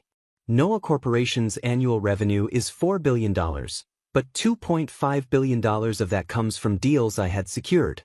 The $800 million deal was already in jeopardy, and at this rate, the company could face serious trouble. "Come back to Noah Corporation," Emily said, her tone urgent. "I'll talk to HR, report to work immediately." I declined. "Even if I come back, you'll still treat me like a burden. I can't work under someone who judges people only by their resumes and education." Emily's frustration was obvious. She had realized that the company's biggest deals came from my connections and was terrified of losing them. That's why she was so desperate to bring me back, even after firing me. I decided to be honest. Every day, I was insulted for being a high school dropout. I was pushed aside and treated unfairly.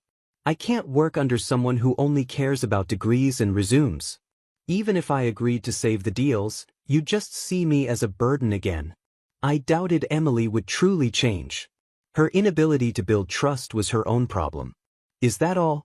I asked. Since I've retired, I'd like to relax. Before she could respond, I hung up and blocked her number. Later, I heard that Noah Corporation was in serious trouble. Not only was the $800 million deal affected, but I had also been managing other big deals worth $600 million, $200 million, and $2 billion. When I missed meetings with those clients, they became suspicious. After checking with Noah Corporation employees, they discovered that I had retired. As a result, clients began canceling their contracts, saying there was no point in continuing without me. Noah Corporation started losing its biggest clients one by one. While the company could still handle smaller deals, losing several major ones was a huge blow. A week later, Mr. Noah, the CEO, called me in. I wouldn't have responded to Emily's requests, but Mr. Noah was different. He had supported me for nearly 33 years. When I arrived at the office, I saw Emily sitting quietly in a corner, looking dejected. Mr. Noah sat at his desk, looking troubled. He sighed deeply and said, "We had no idea she changed the sales department's operations. The decision to restructure was unauthorized. I'm truly sorry for what happened. Please don't worry about it, Mr. Noah," I said. "You've always been good to me." Then, turning to Emily, Mr. Noah said firmly, "Apologize to him." "I'm very sorry," Emily said, barely holding back tears. It was clear Mr. Noah had severely scolded her for her actions. The changes she made had no approval, and I couldn't help but feel bad for Mr. Noah, who now had to handle the mess. Mr. Noah continued, "Our company is in serious trouble. We're losing major contracts quickly. If this keeps happening, our business will collapse. We can still cancel your resignation if you're willing to come back." "I don't mind returning," I said, "but I have one condition." "What is it?" Mr. Noah asked, looking worried. I turned to Emily, whose face had gone pale. "You're fired," I said. Emily immediately objected. "Wait, you don't have to go that far. Do you understand the impact your actions had on me and the entire sales department?" I asked her. "This is a large company. If you lose your job, it will be hard to find a similar position elsewhere. But you brought this on yourself." Emily tried to defend herself. "I've always been a valuable employee. I graduated from a prestigious university and have been a top performer. How can you fire me based on your personal judgment?" "Enough," Mr. Noah said firmly, cutting her off. Still unwilling to accept her termination, Emily continued, "Wait, Mr. Noah. Dismissing me is unfair. I've contributed to this company ever since I joined as a new graduate. Do you understand what this decision means?" Mr. Noah glared at her. "You made changes on your own without thinking about how they would affect your employees. That's unacceptable." Emily fell silent. I then spoke to her directly. "I may be older and my strength isn't what it used to be, but there's a limit to how much disrespect I can take. Being a high school dropout allowed me to learn the company's ways early and become an expert in sales faster than most. Yet, you mocked me without understanding my circumstances." Emily trembled but said nothing. "I can return to the company," I continued, "handle the transition, and apologize to our clients, but only if you step down. If not, I'm happy to stay retired. The responsibility for all my work will then fall on you." I paused for a moment, looking at Emily. Honestly, I'm fine with either option. I had enough savings for my retirement, so I asked, "What's your decision? Can you act on it now?" Mr. Noah thought about my proposal. Emily, biting her lip in frustration, realized she couldn't fix this mess without my help. As more contracts were canceled, she stood there silently, overwhelmed and unable to respond. Finally, Mr. Noah nodded and said, "Very well. She will be terminated." Emily pleaded, "Please wait. I've contributed so much to this company." Mr. Noah's expression hardened. Your reckless actions almost caused a $2.5 billion loss. Do you understand the consequences? Faced with his stern words, Emily shrank back. Write your resignation letter and leave. Don't come back tomorrow, he said firmly. Understanding the gravity of the situation, Emily tearfully wrote her resignation letter. She left Noah Corporation that day and never returned. Despite her education, Emily struggled to find a new job. Word had spread about her role in my resignation, and even when she got interviews, her arrogance worked against her. After 7 months of unemployment and countless rejections, she eventually accepted a part-time job, earning far less than she had at Noah Corporation. As for me, I returned to Noah Corporation and took charge of the major contracts once again.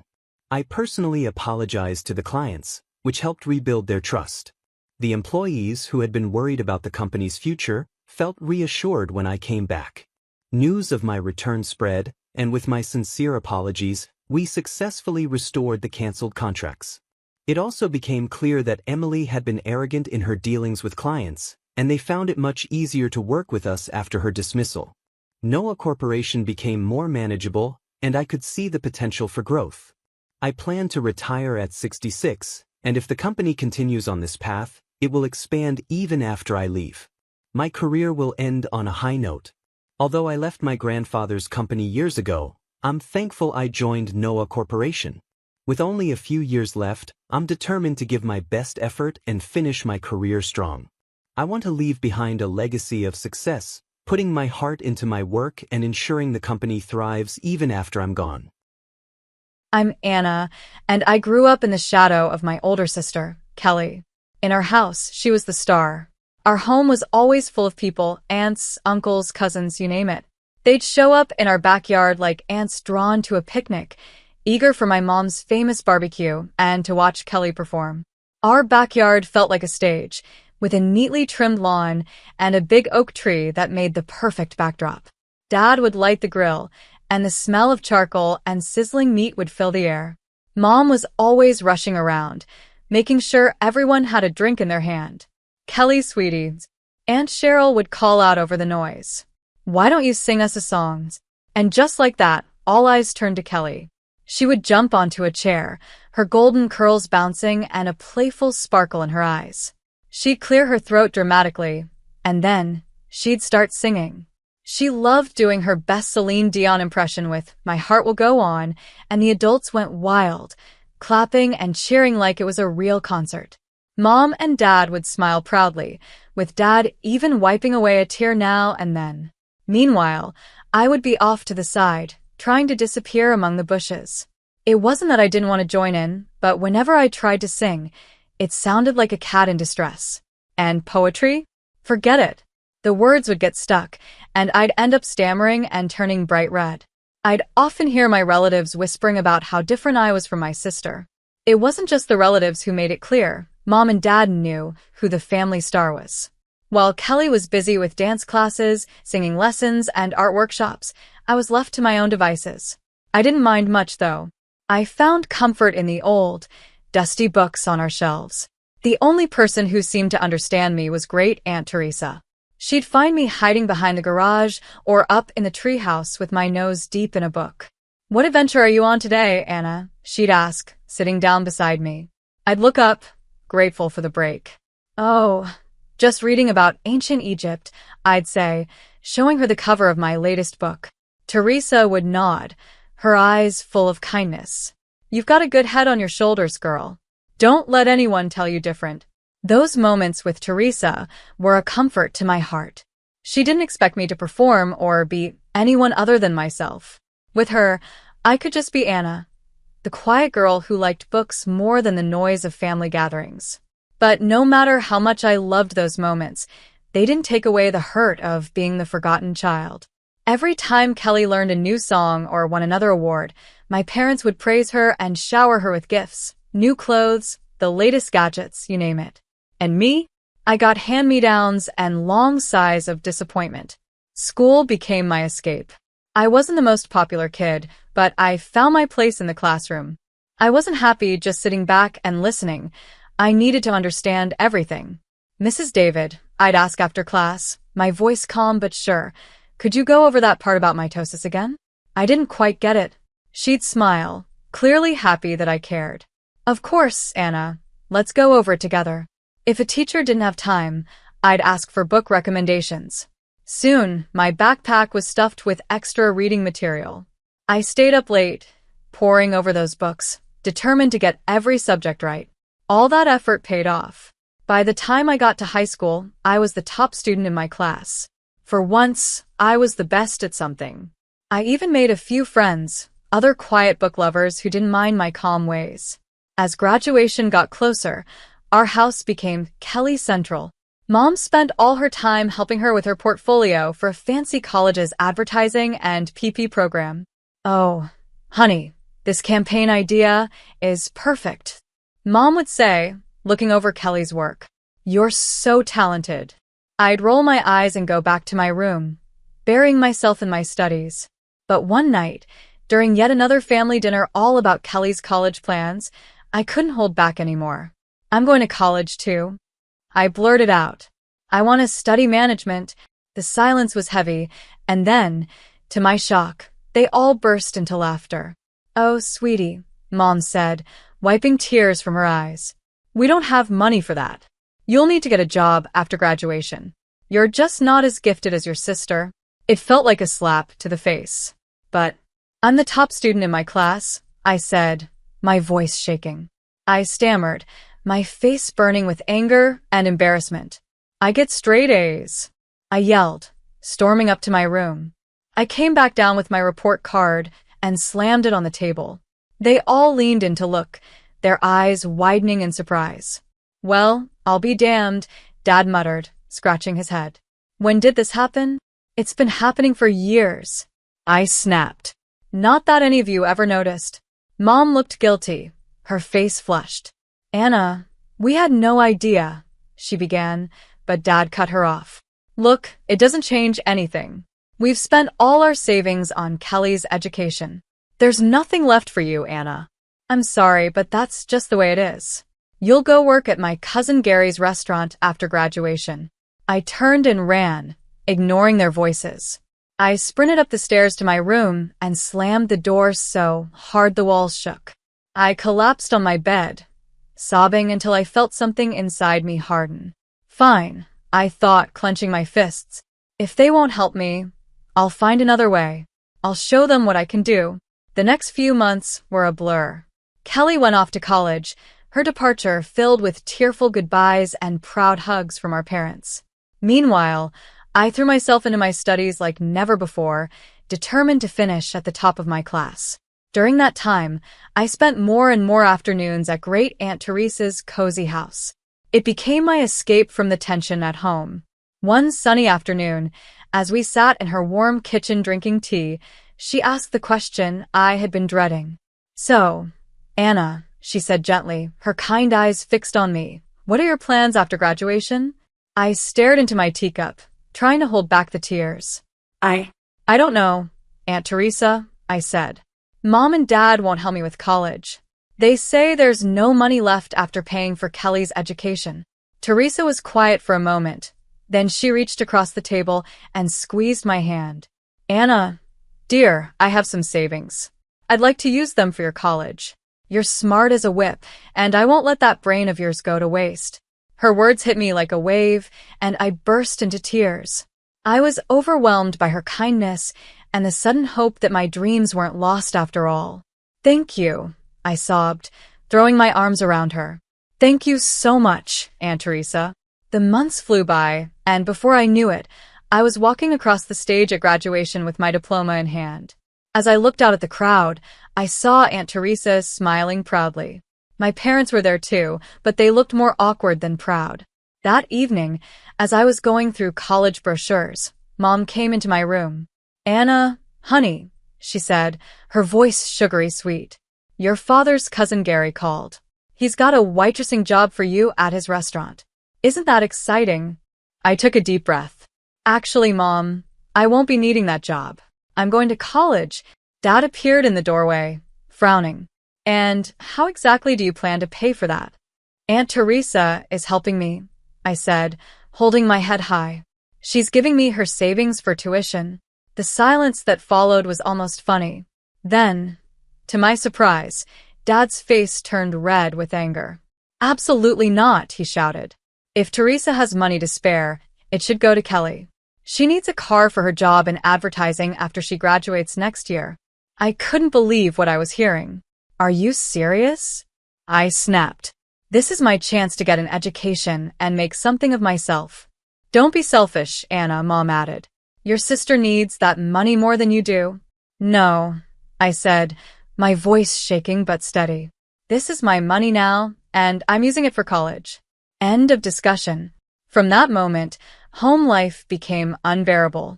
My parents either ignored me completely or snapped at me over the smallest things. The tension was crushing. After a terrible argument one night, I called Aunt Teresa, crying, and told her everything. Pack your bags, sweetheart, she said without hesitation. You're moving in with me. The next day, I packed everything I owned into a cab and drove away, watching my childhood home shrink in the rearview mirror. As I arrived at Aunt Teresa's house, I felt a huge weight lift off my shoulders. The summer flew by as I prepared for college, and before I knew it, I was stepping onto the campus of State University. Thanks to my high grades and Aunt Teresa's kindness, I got into the management program I had always dreamed of. On the first day of classes, I felt like I was floating as I sat in my introduction to business lecture, soaking in every word. I couldn't help but think, I made it. I'm really here. Meanwhile, Kelly was starting her senior year at her fancy college. I hadn't heard much from her or my parents since I moved out, but I tried not to let it bother me. I was too busy enjoying my new freedom and the thrill of college life. Then, about a month into the semester, Aunt Teresa called. Anna, dear, she said, sounding hesitant, I think you should sit down for this. My heart pounded as she told me the news I'd missed. Apparently, Kelly had come home out of nowhere and announced she had dropped out of college. The reason? She was pregnant. According to Aunt Teresa, Kelly had acted like it was no big deal, saying, "Oh, don't worry." Kelly had just tossed her hair and said, "Don't worry. The baby's father is rich. We'll be getting married soon." But things didn't turn out that way. It turned out Kelly's boyfriend wasn't as loyal as she believed, and when he found out she'd been with his friend too, everything blew up. Now, nobody was sure who the real father was. Aunt Teresa sighed as she told me the story. I sat there with the phone pressed to my ear, trying to take it all in. A small part of me felt a twisted satisfaction. The golden child had finally fallen. But mostly, I just felt sad for Kelly and the mess she was in. The drama went on for months. Aunt Teresa kept me in the loop with all the family gossip from gatherings I no longer attended.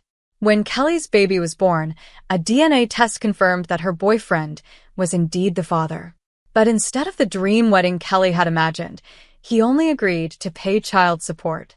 The final blow came when Kelly, desperate for money, ended up working as a waitress at Uncle Gary's restaurant, the same job my parents had tried to push on me. After I hung up the phone, my emotions were all over the place. A small, petty part of me wanted to gloat and show off my success to my family. But mostly, I felt deeply grateful for how far I'd come. The next few years flew by in a whirlwind of classes, exams, and late-night study sessions.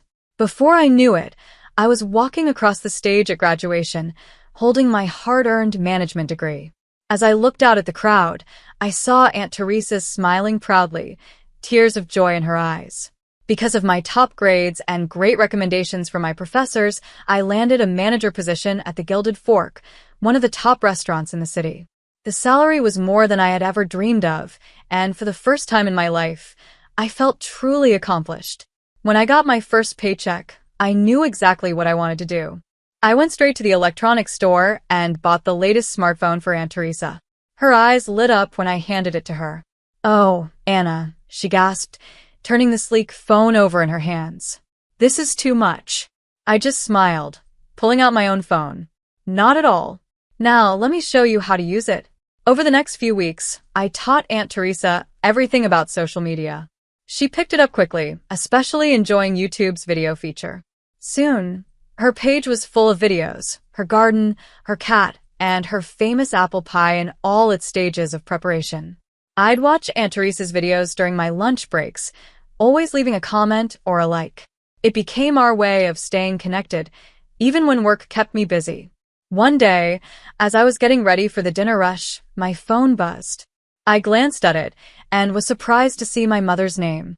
We hadn't spoken in years. "Anna," she said, her voice hesitant. "We were hoping you might come over to talk." After a long pause, I agreed. That Friday, I found myself standing on the porch of my childhood home, my hand hovering over the doorbell. Before I could press it, the door swung open. "Anna." My mother pulled me into a tight hug. "Oh, sweetie, it's so good to see you." Inside, I saw my father, Kelly, and a toddler I assumed was my niece. The atmosphere was tense, but not as hostile as I'd feared. "You look good, kiddo," Dad said, his voice gruff but friendly. "We hear you're doing well for yourself." I nodded, still a bit cautious. "I am. I'm a manager at the Gilded Fork now." Their eyes widened when I mentioned the restaurant's name.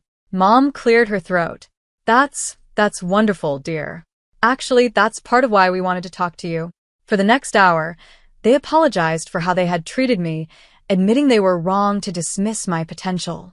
Then they got to the real reason for the visit.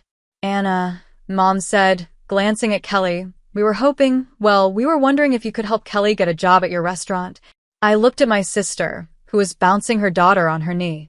She wouldn't meet my eyes. "I'll see what I can do," I said finally. "No promises, but I'll ask." True to my word, I spoke to Mr. Brandon, the restaurant owner, about Kelly. To my surprise, he agreed to give her a chance as an administrator. Kelly started the following week. I kept an eye on her, half expecting her to mess up or cause problems, but she surprised me. She was punctual, efficient, and the customers loved her friendly attitude. As the weeks went by, I found myself easing up around her. We weren't best friends, but we developed a respectful working relationship. Just when I thought everything was settled, life threw another surprise my way, this time, a good one. One day, Mr. Brandon called me into his office. My heart pounded, worried I might be in trouble. But instead, he smiled and said, "Anna, how would you like to help me expand the business?" Before I knew it, I was stepping into a new chapter. I was in charge of opening not one, but 4 new restaurants. My days were packed with staff meetings, menu tastings, and crunching numbers. It was exhausting, exciting, and everything I had ever wanted. The promotion came with a big raise, and suddenly, I had more money than I knew what to do with. That's when the calls from my parents began. At first, it was small things. "The roof is leaking," Mom would say, hesitantly.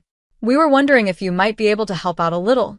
It felt surprisingly good to say yes, to fix their problems with a simple transfer of money. It started with the roof, then a new water heater, and soon enough, I was paying for a complete home renovation. As their financial situation improved, thanks to the allowance I was sending them each month, the family gatherings returned. But this time, it was different. "Have you heard about Anna's latest project?" Mom would proudly tell the relatives. "She's opening a new restaurant downtown. We're so proud of her."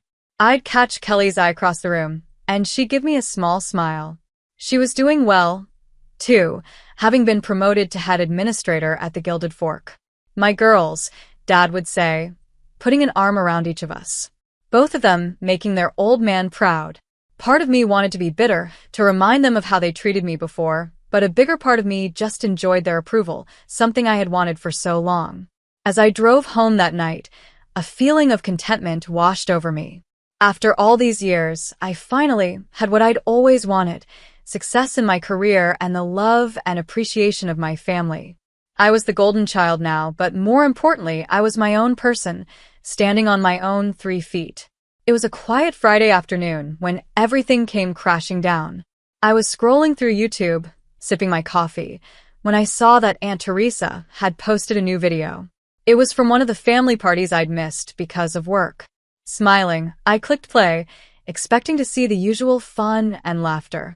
But instead, what I saw made my blood run cold. There, clear as day, were my parents, their faces red from drinking and self-importance. Mom was waving her hands around, her voice slurred but unmistakable. "And Anna, that ungrateful little freeloader," she said. "She barely gives us anything. We're not made of money, you know." Dad joined in, his face flushed. "That's right. We're doing just fine. Thanks to our Kelly. She's the one keeping that fancy restaurant running. Anna just rides on her coattails." The video went on, showing various relatives nodding in agreement, some even throwing in their own complaints. Kelly sat in the corner, looking uncomfortable, but she didn't speak up to defend me. As the video ended, I just sat there, stunned. I sat there, stunned. How could they do this? After everything I had done for them, after all the money I had given them, how could they say such terrible, false things? My hands were shaking as I scrolled down to the comments. There I saw a series of messages from my parents. "Teresa, delete this video right now. You had no right to post this. Take it down immediately." But Aunt Teresa's reply brought me to tears. "I don't know how to delete videos," she wrote, "and even if I did, I wouldn't. It's time everyone saw the truth about how you treat Anna. She's the one supporting you, and this is how you repay her kindness. Shame on you both." I sat there for what felt like hours, watching the video over and over, reading the comments again and again. The betrayal cut deep, reopening old wounds I thought had healed. Finally, I picked up my phone and called Aunt Teresa. "Oh, Anna, dear," she said as she answered, her voice full of sympathy. "I guess you've seen the video." "Yeah," I choked out, my voice raw from crying. "I can't believe it, Aunt Teresa. How could they?" I could hear the anger in her voice. "They've always been like this, Anna. You just weren't around to see it. I'm so sorry you had to find out this way, but maybe it's for the best. You deserve to know the truth." We talked for hours, with Aunt Teresa comforting me as I moved through shock, anger, and sadness. As night fell, I made a decision. "I'm cutting them off," I said, my voice steady despite the pain. "No more money, no more help. They made their choices. Now they can deal with the consequences." The days after the video were some of the hardest in my life. My phone buzzed constantly with calls and texts from my parents, but I couldn't bring myself to answer. Their cruel, false words kept playing in my head. After a week of silence, I finally sent them a brief text. "I've seen the video. I know how you really feel. Don't contact me again. The money stops now." Their replies came flooding in right away. At first, they were apologetic. "Anna, sweetie, we're so sorry. We didn't mean any of it. Please forgive us." But as I kept my silence, their tone changed. "We're your parents. You owe us." Each message felt like another stab, but I stayed strong. I had given them chance after chance, and they had only hurt me. It was time to end the cycle. Surprisingly, Kelly stayed out of it. At work, she continued to be the perfect employee, efficient and professional. If she was upset about losing our parents' financial support, she didn't show it. Our interactions remained polite but distant. "I'm not taking sides," Kelly told me one day after a staff meeting. "It's between you and them." I nodded, appreciating that she was staying neutral, even though part of me wished she would stand up for me. But I understood. She had her own child to worry about now. As weeks turned into months, I found myself relying heavily on Aunt Teresa. Our Friday video calls became the highlight of my week. She would tell me stories about her garden or her latest baking adventures, giving me a much-needed break from the chaos my life had become.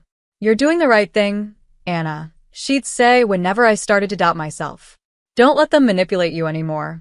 To my surprise, other relatives started reaching out too. My cousin Cynthia, who had always been kind to me at family gatherings, sent a heartfelt email. "I saw the video," she wrote. "I want you to know I think you're amazing, Anna. What you've achieved, how you've helped everyone. You're an inspiration. Don't let anyone tell you otherwise." Uncle Frank, Dad's brother, called me out of the blue. "Kid, I've watched you grow up into an incredible woman. Your parents are fools if they can't see how special you are. You've got family in your corner. Remember that." These words of support felt like healing for my wounded heart. I realized that while I might have lost my parents, I had gained a family who valued me for who I truly was. As the year came to an end, Mr. Brandon called me into his office. I went in, nervous, worried that the family drama might have affected my work. But instead, he greeted me with a big smile. "Anna, I'm retiring next year," he said. "I want you to take over as CEO of the restaurant group." I stood there, stunned, unable to speak. Finally, I managed to stammer, "Are you sure?" He nodded, his eyes shining. "I've never been more sure of anything. You've earned this, Anna. You're the reason this business has flourished. It's time you took the reins." As I left his office, my mind spinning with excitement, I realized something important. The little girl who had once been ignored and underestimated had grown into a woman who exceeded everyone's expectations, including her own.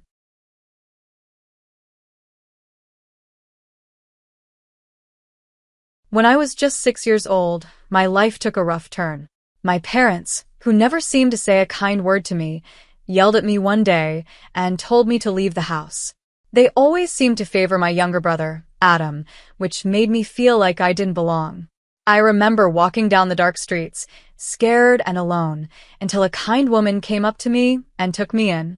Fast forward 16 years, and I had become a successful woman. When my parents came back into my life, I was ready to face them differently, determined to change everything. I grew up in a wealthy family in Chicago. Despite all the money, I often felt invisible in my own home. My parents, Mr. and Mrs. Peter, were powerful lawyers who cared a lot about their status and success. They adored Adam, who did well in school and easily got their praise. In contrast, I struggled to meet their high standards, always feeling ignored and mistreated. No matter what I did, it was never enough to earn their approval. But little did I know, my life would change greatly thanks to my Aunt Lauren. My name is Anna, and at 7, things reached a breaking point. I had just come home from school, nervous about my test results. I had studied hard, but still didn't get the grade my parents wanted. That evening, I heard their raised voices in the living room. "She's a disappointment," my mom shouted.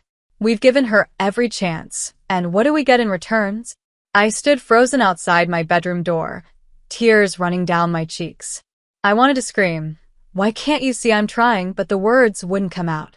Later that night, after dinner, they confronted me. "Anna, we can't keep doing this," my dad said coldly. "You need to shape up, or you'll have to find somewhere else to live."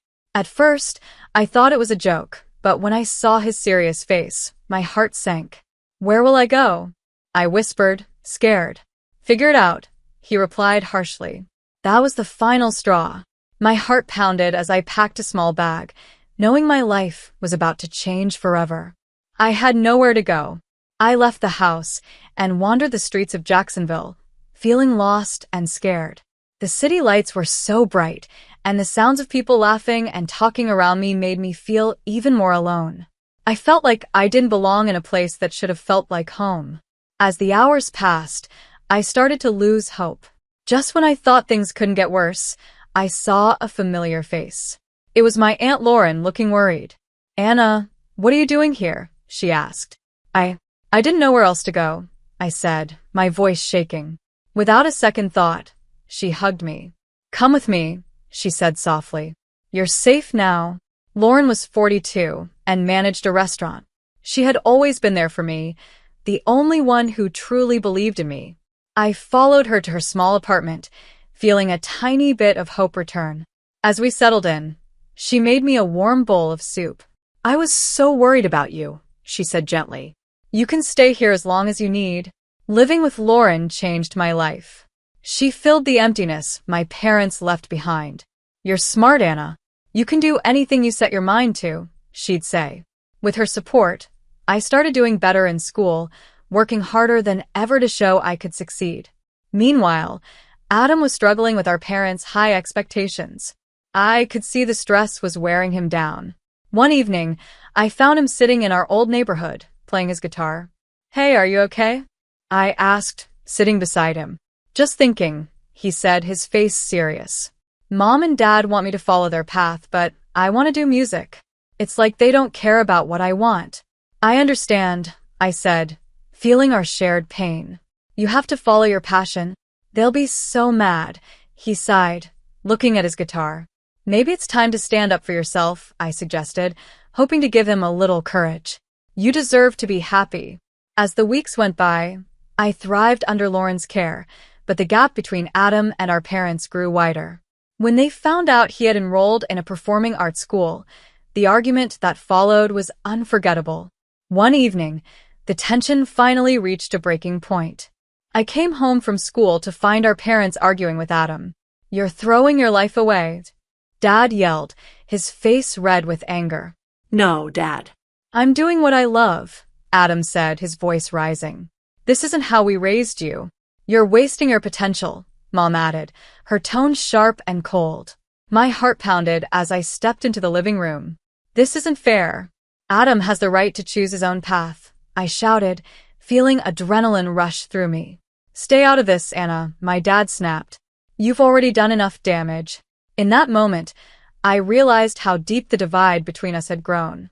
I watched Adam stand his ground, but it was clear our parents' control was crushing him.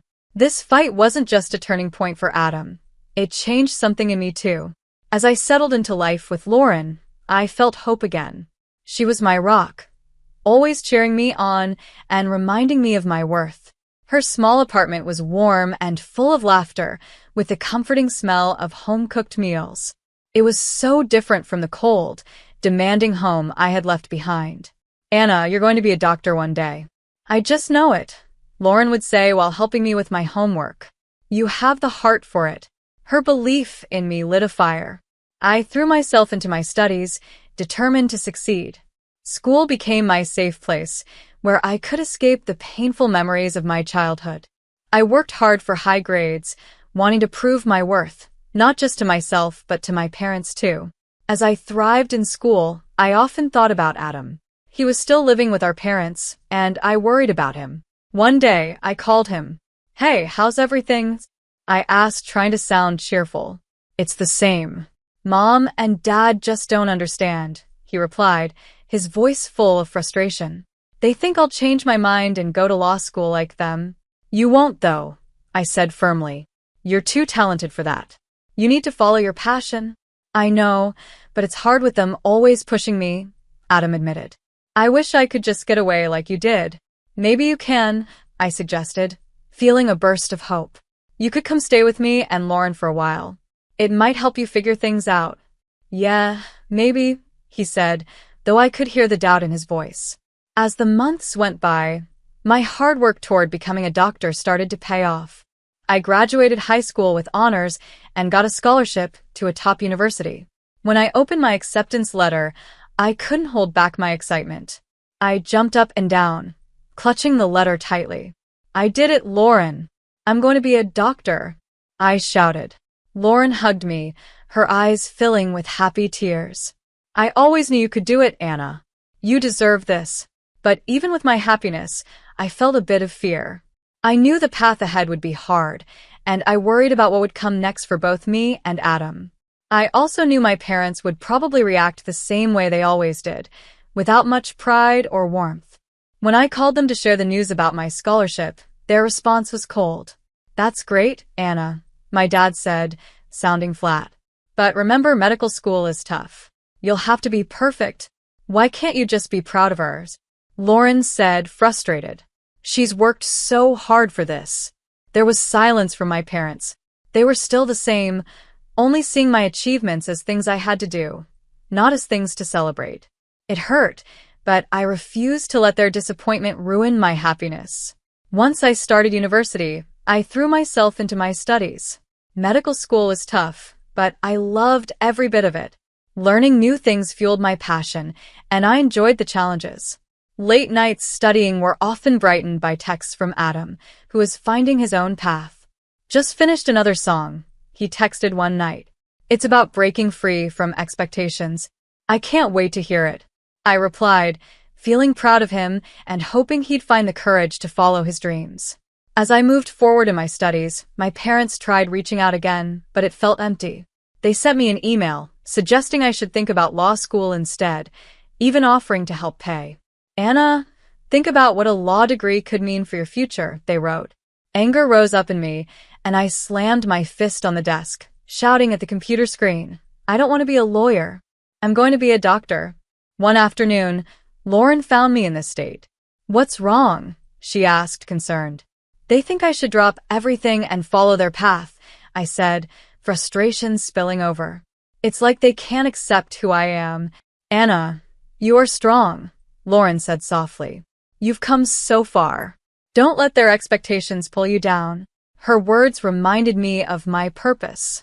I was determined to break free from my past and follow my dream of helping children. I threw myself deeper into my studies, finding a sense of belonging and purpose I had never felt before. But even as I moved forward, the shadows of my past stayed with me. I had left my childhood home, but the scars from my parents' rejection still hurt.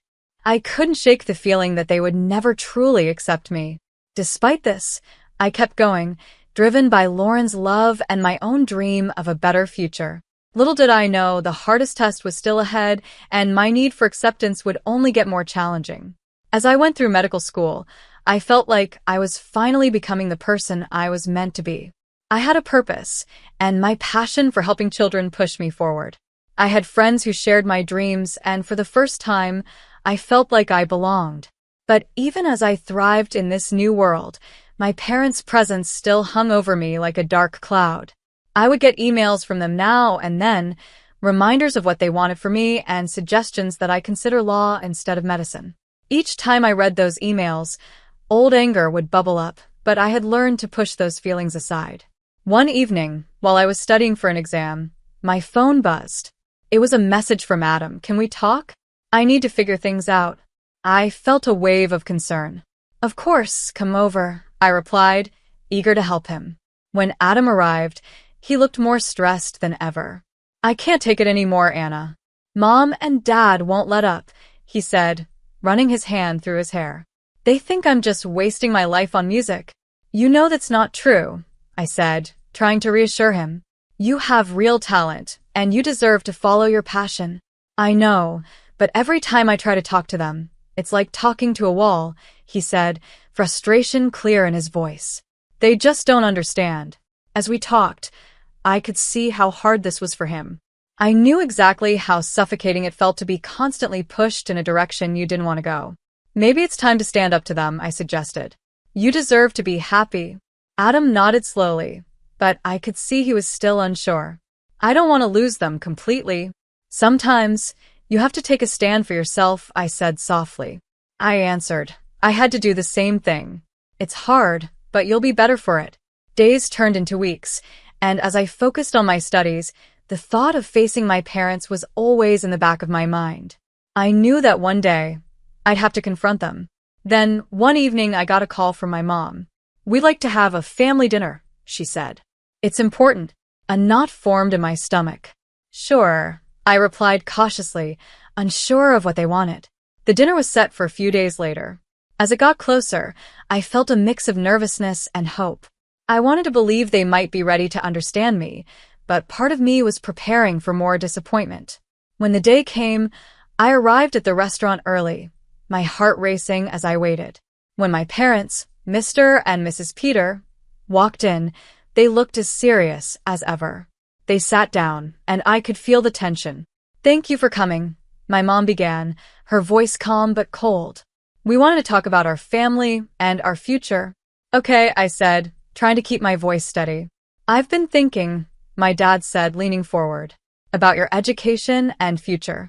We believe it's time for you to consider law school." My heart sank. "I've told you before, Dad.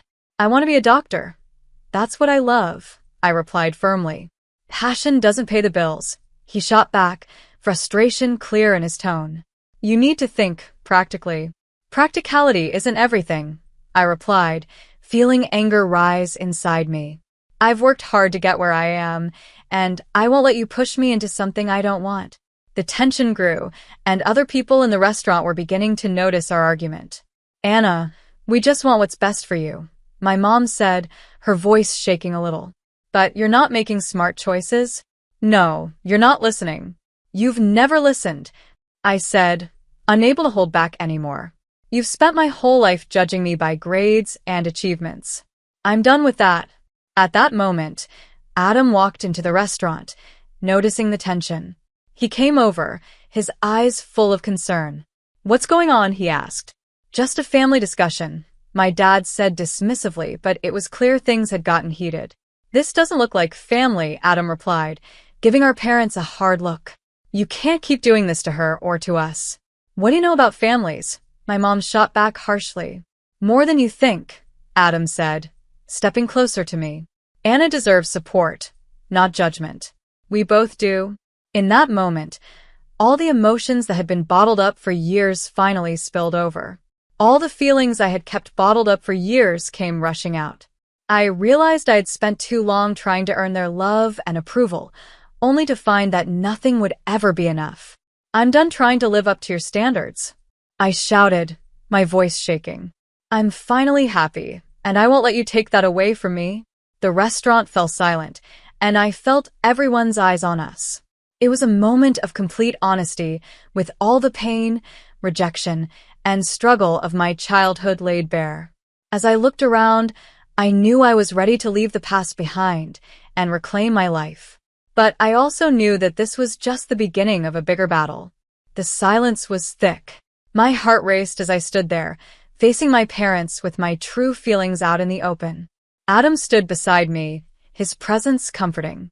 I saw the shock on my parents' faces, but I wasn't going to back down. "Anna, this isn't how you should talk to us," my dad finally said, his voice a bit shaky. "Why not?"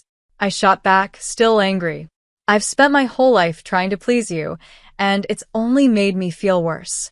I'm not a disappointment. I'm doing what I love." Adam turned to them, his gaze strong.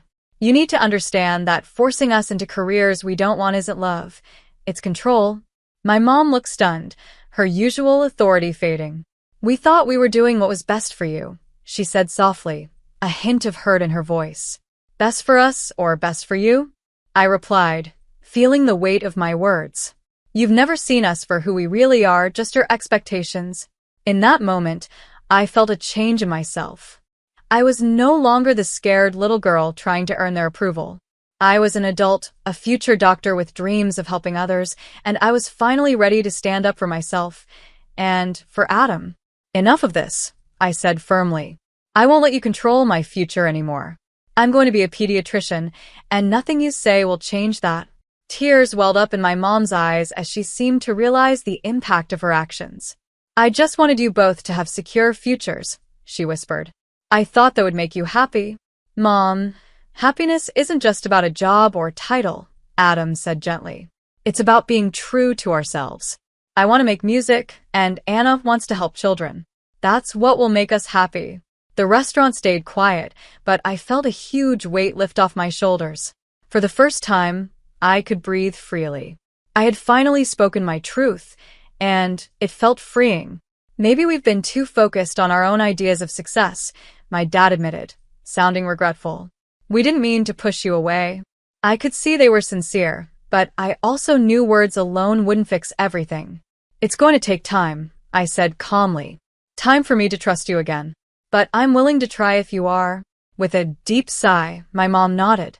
"We want to support you, Anna. Really, we do. Can we start fresh?" Adam and I exchanged a glance. "Let's take it one step at a time," I replied carefully. "There's a lot to work through." As we left the restaurant, I felt lighter. That talk had opened a door, not just for healing, but also for understanding. My parents were finally starting to see the importance of unconditional love. In the weeks that followed, we began rebuilding our relationship. It wasn't easy. Old habits are hard to break, but my parents made an effort to show their support. They came to my medical school events, and for the first time, I felt they were truly trying to understand my passion. Meanwhile, Adam kept following his dream in music. He played at local gigs, slowly building his own path. I admired his courage and felt proud of him for standing up for what he believed in. Eventually, Lauren, Adam, and I decided to open a community center for kids. We wanted to create a safe place where children could explore their passions, just like we had fought for ours. At the center's opening, surrounded by happy faces, I felt a deep sense of fulfillment. I had come so far, from a scared girl looking for approval to a woman who embraced her dreams and fought for her family. My journey taught me that love isn't about meeting expectations. It's about supporting each other as we truly are. And that was a lesson worth sharing.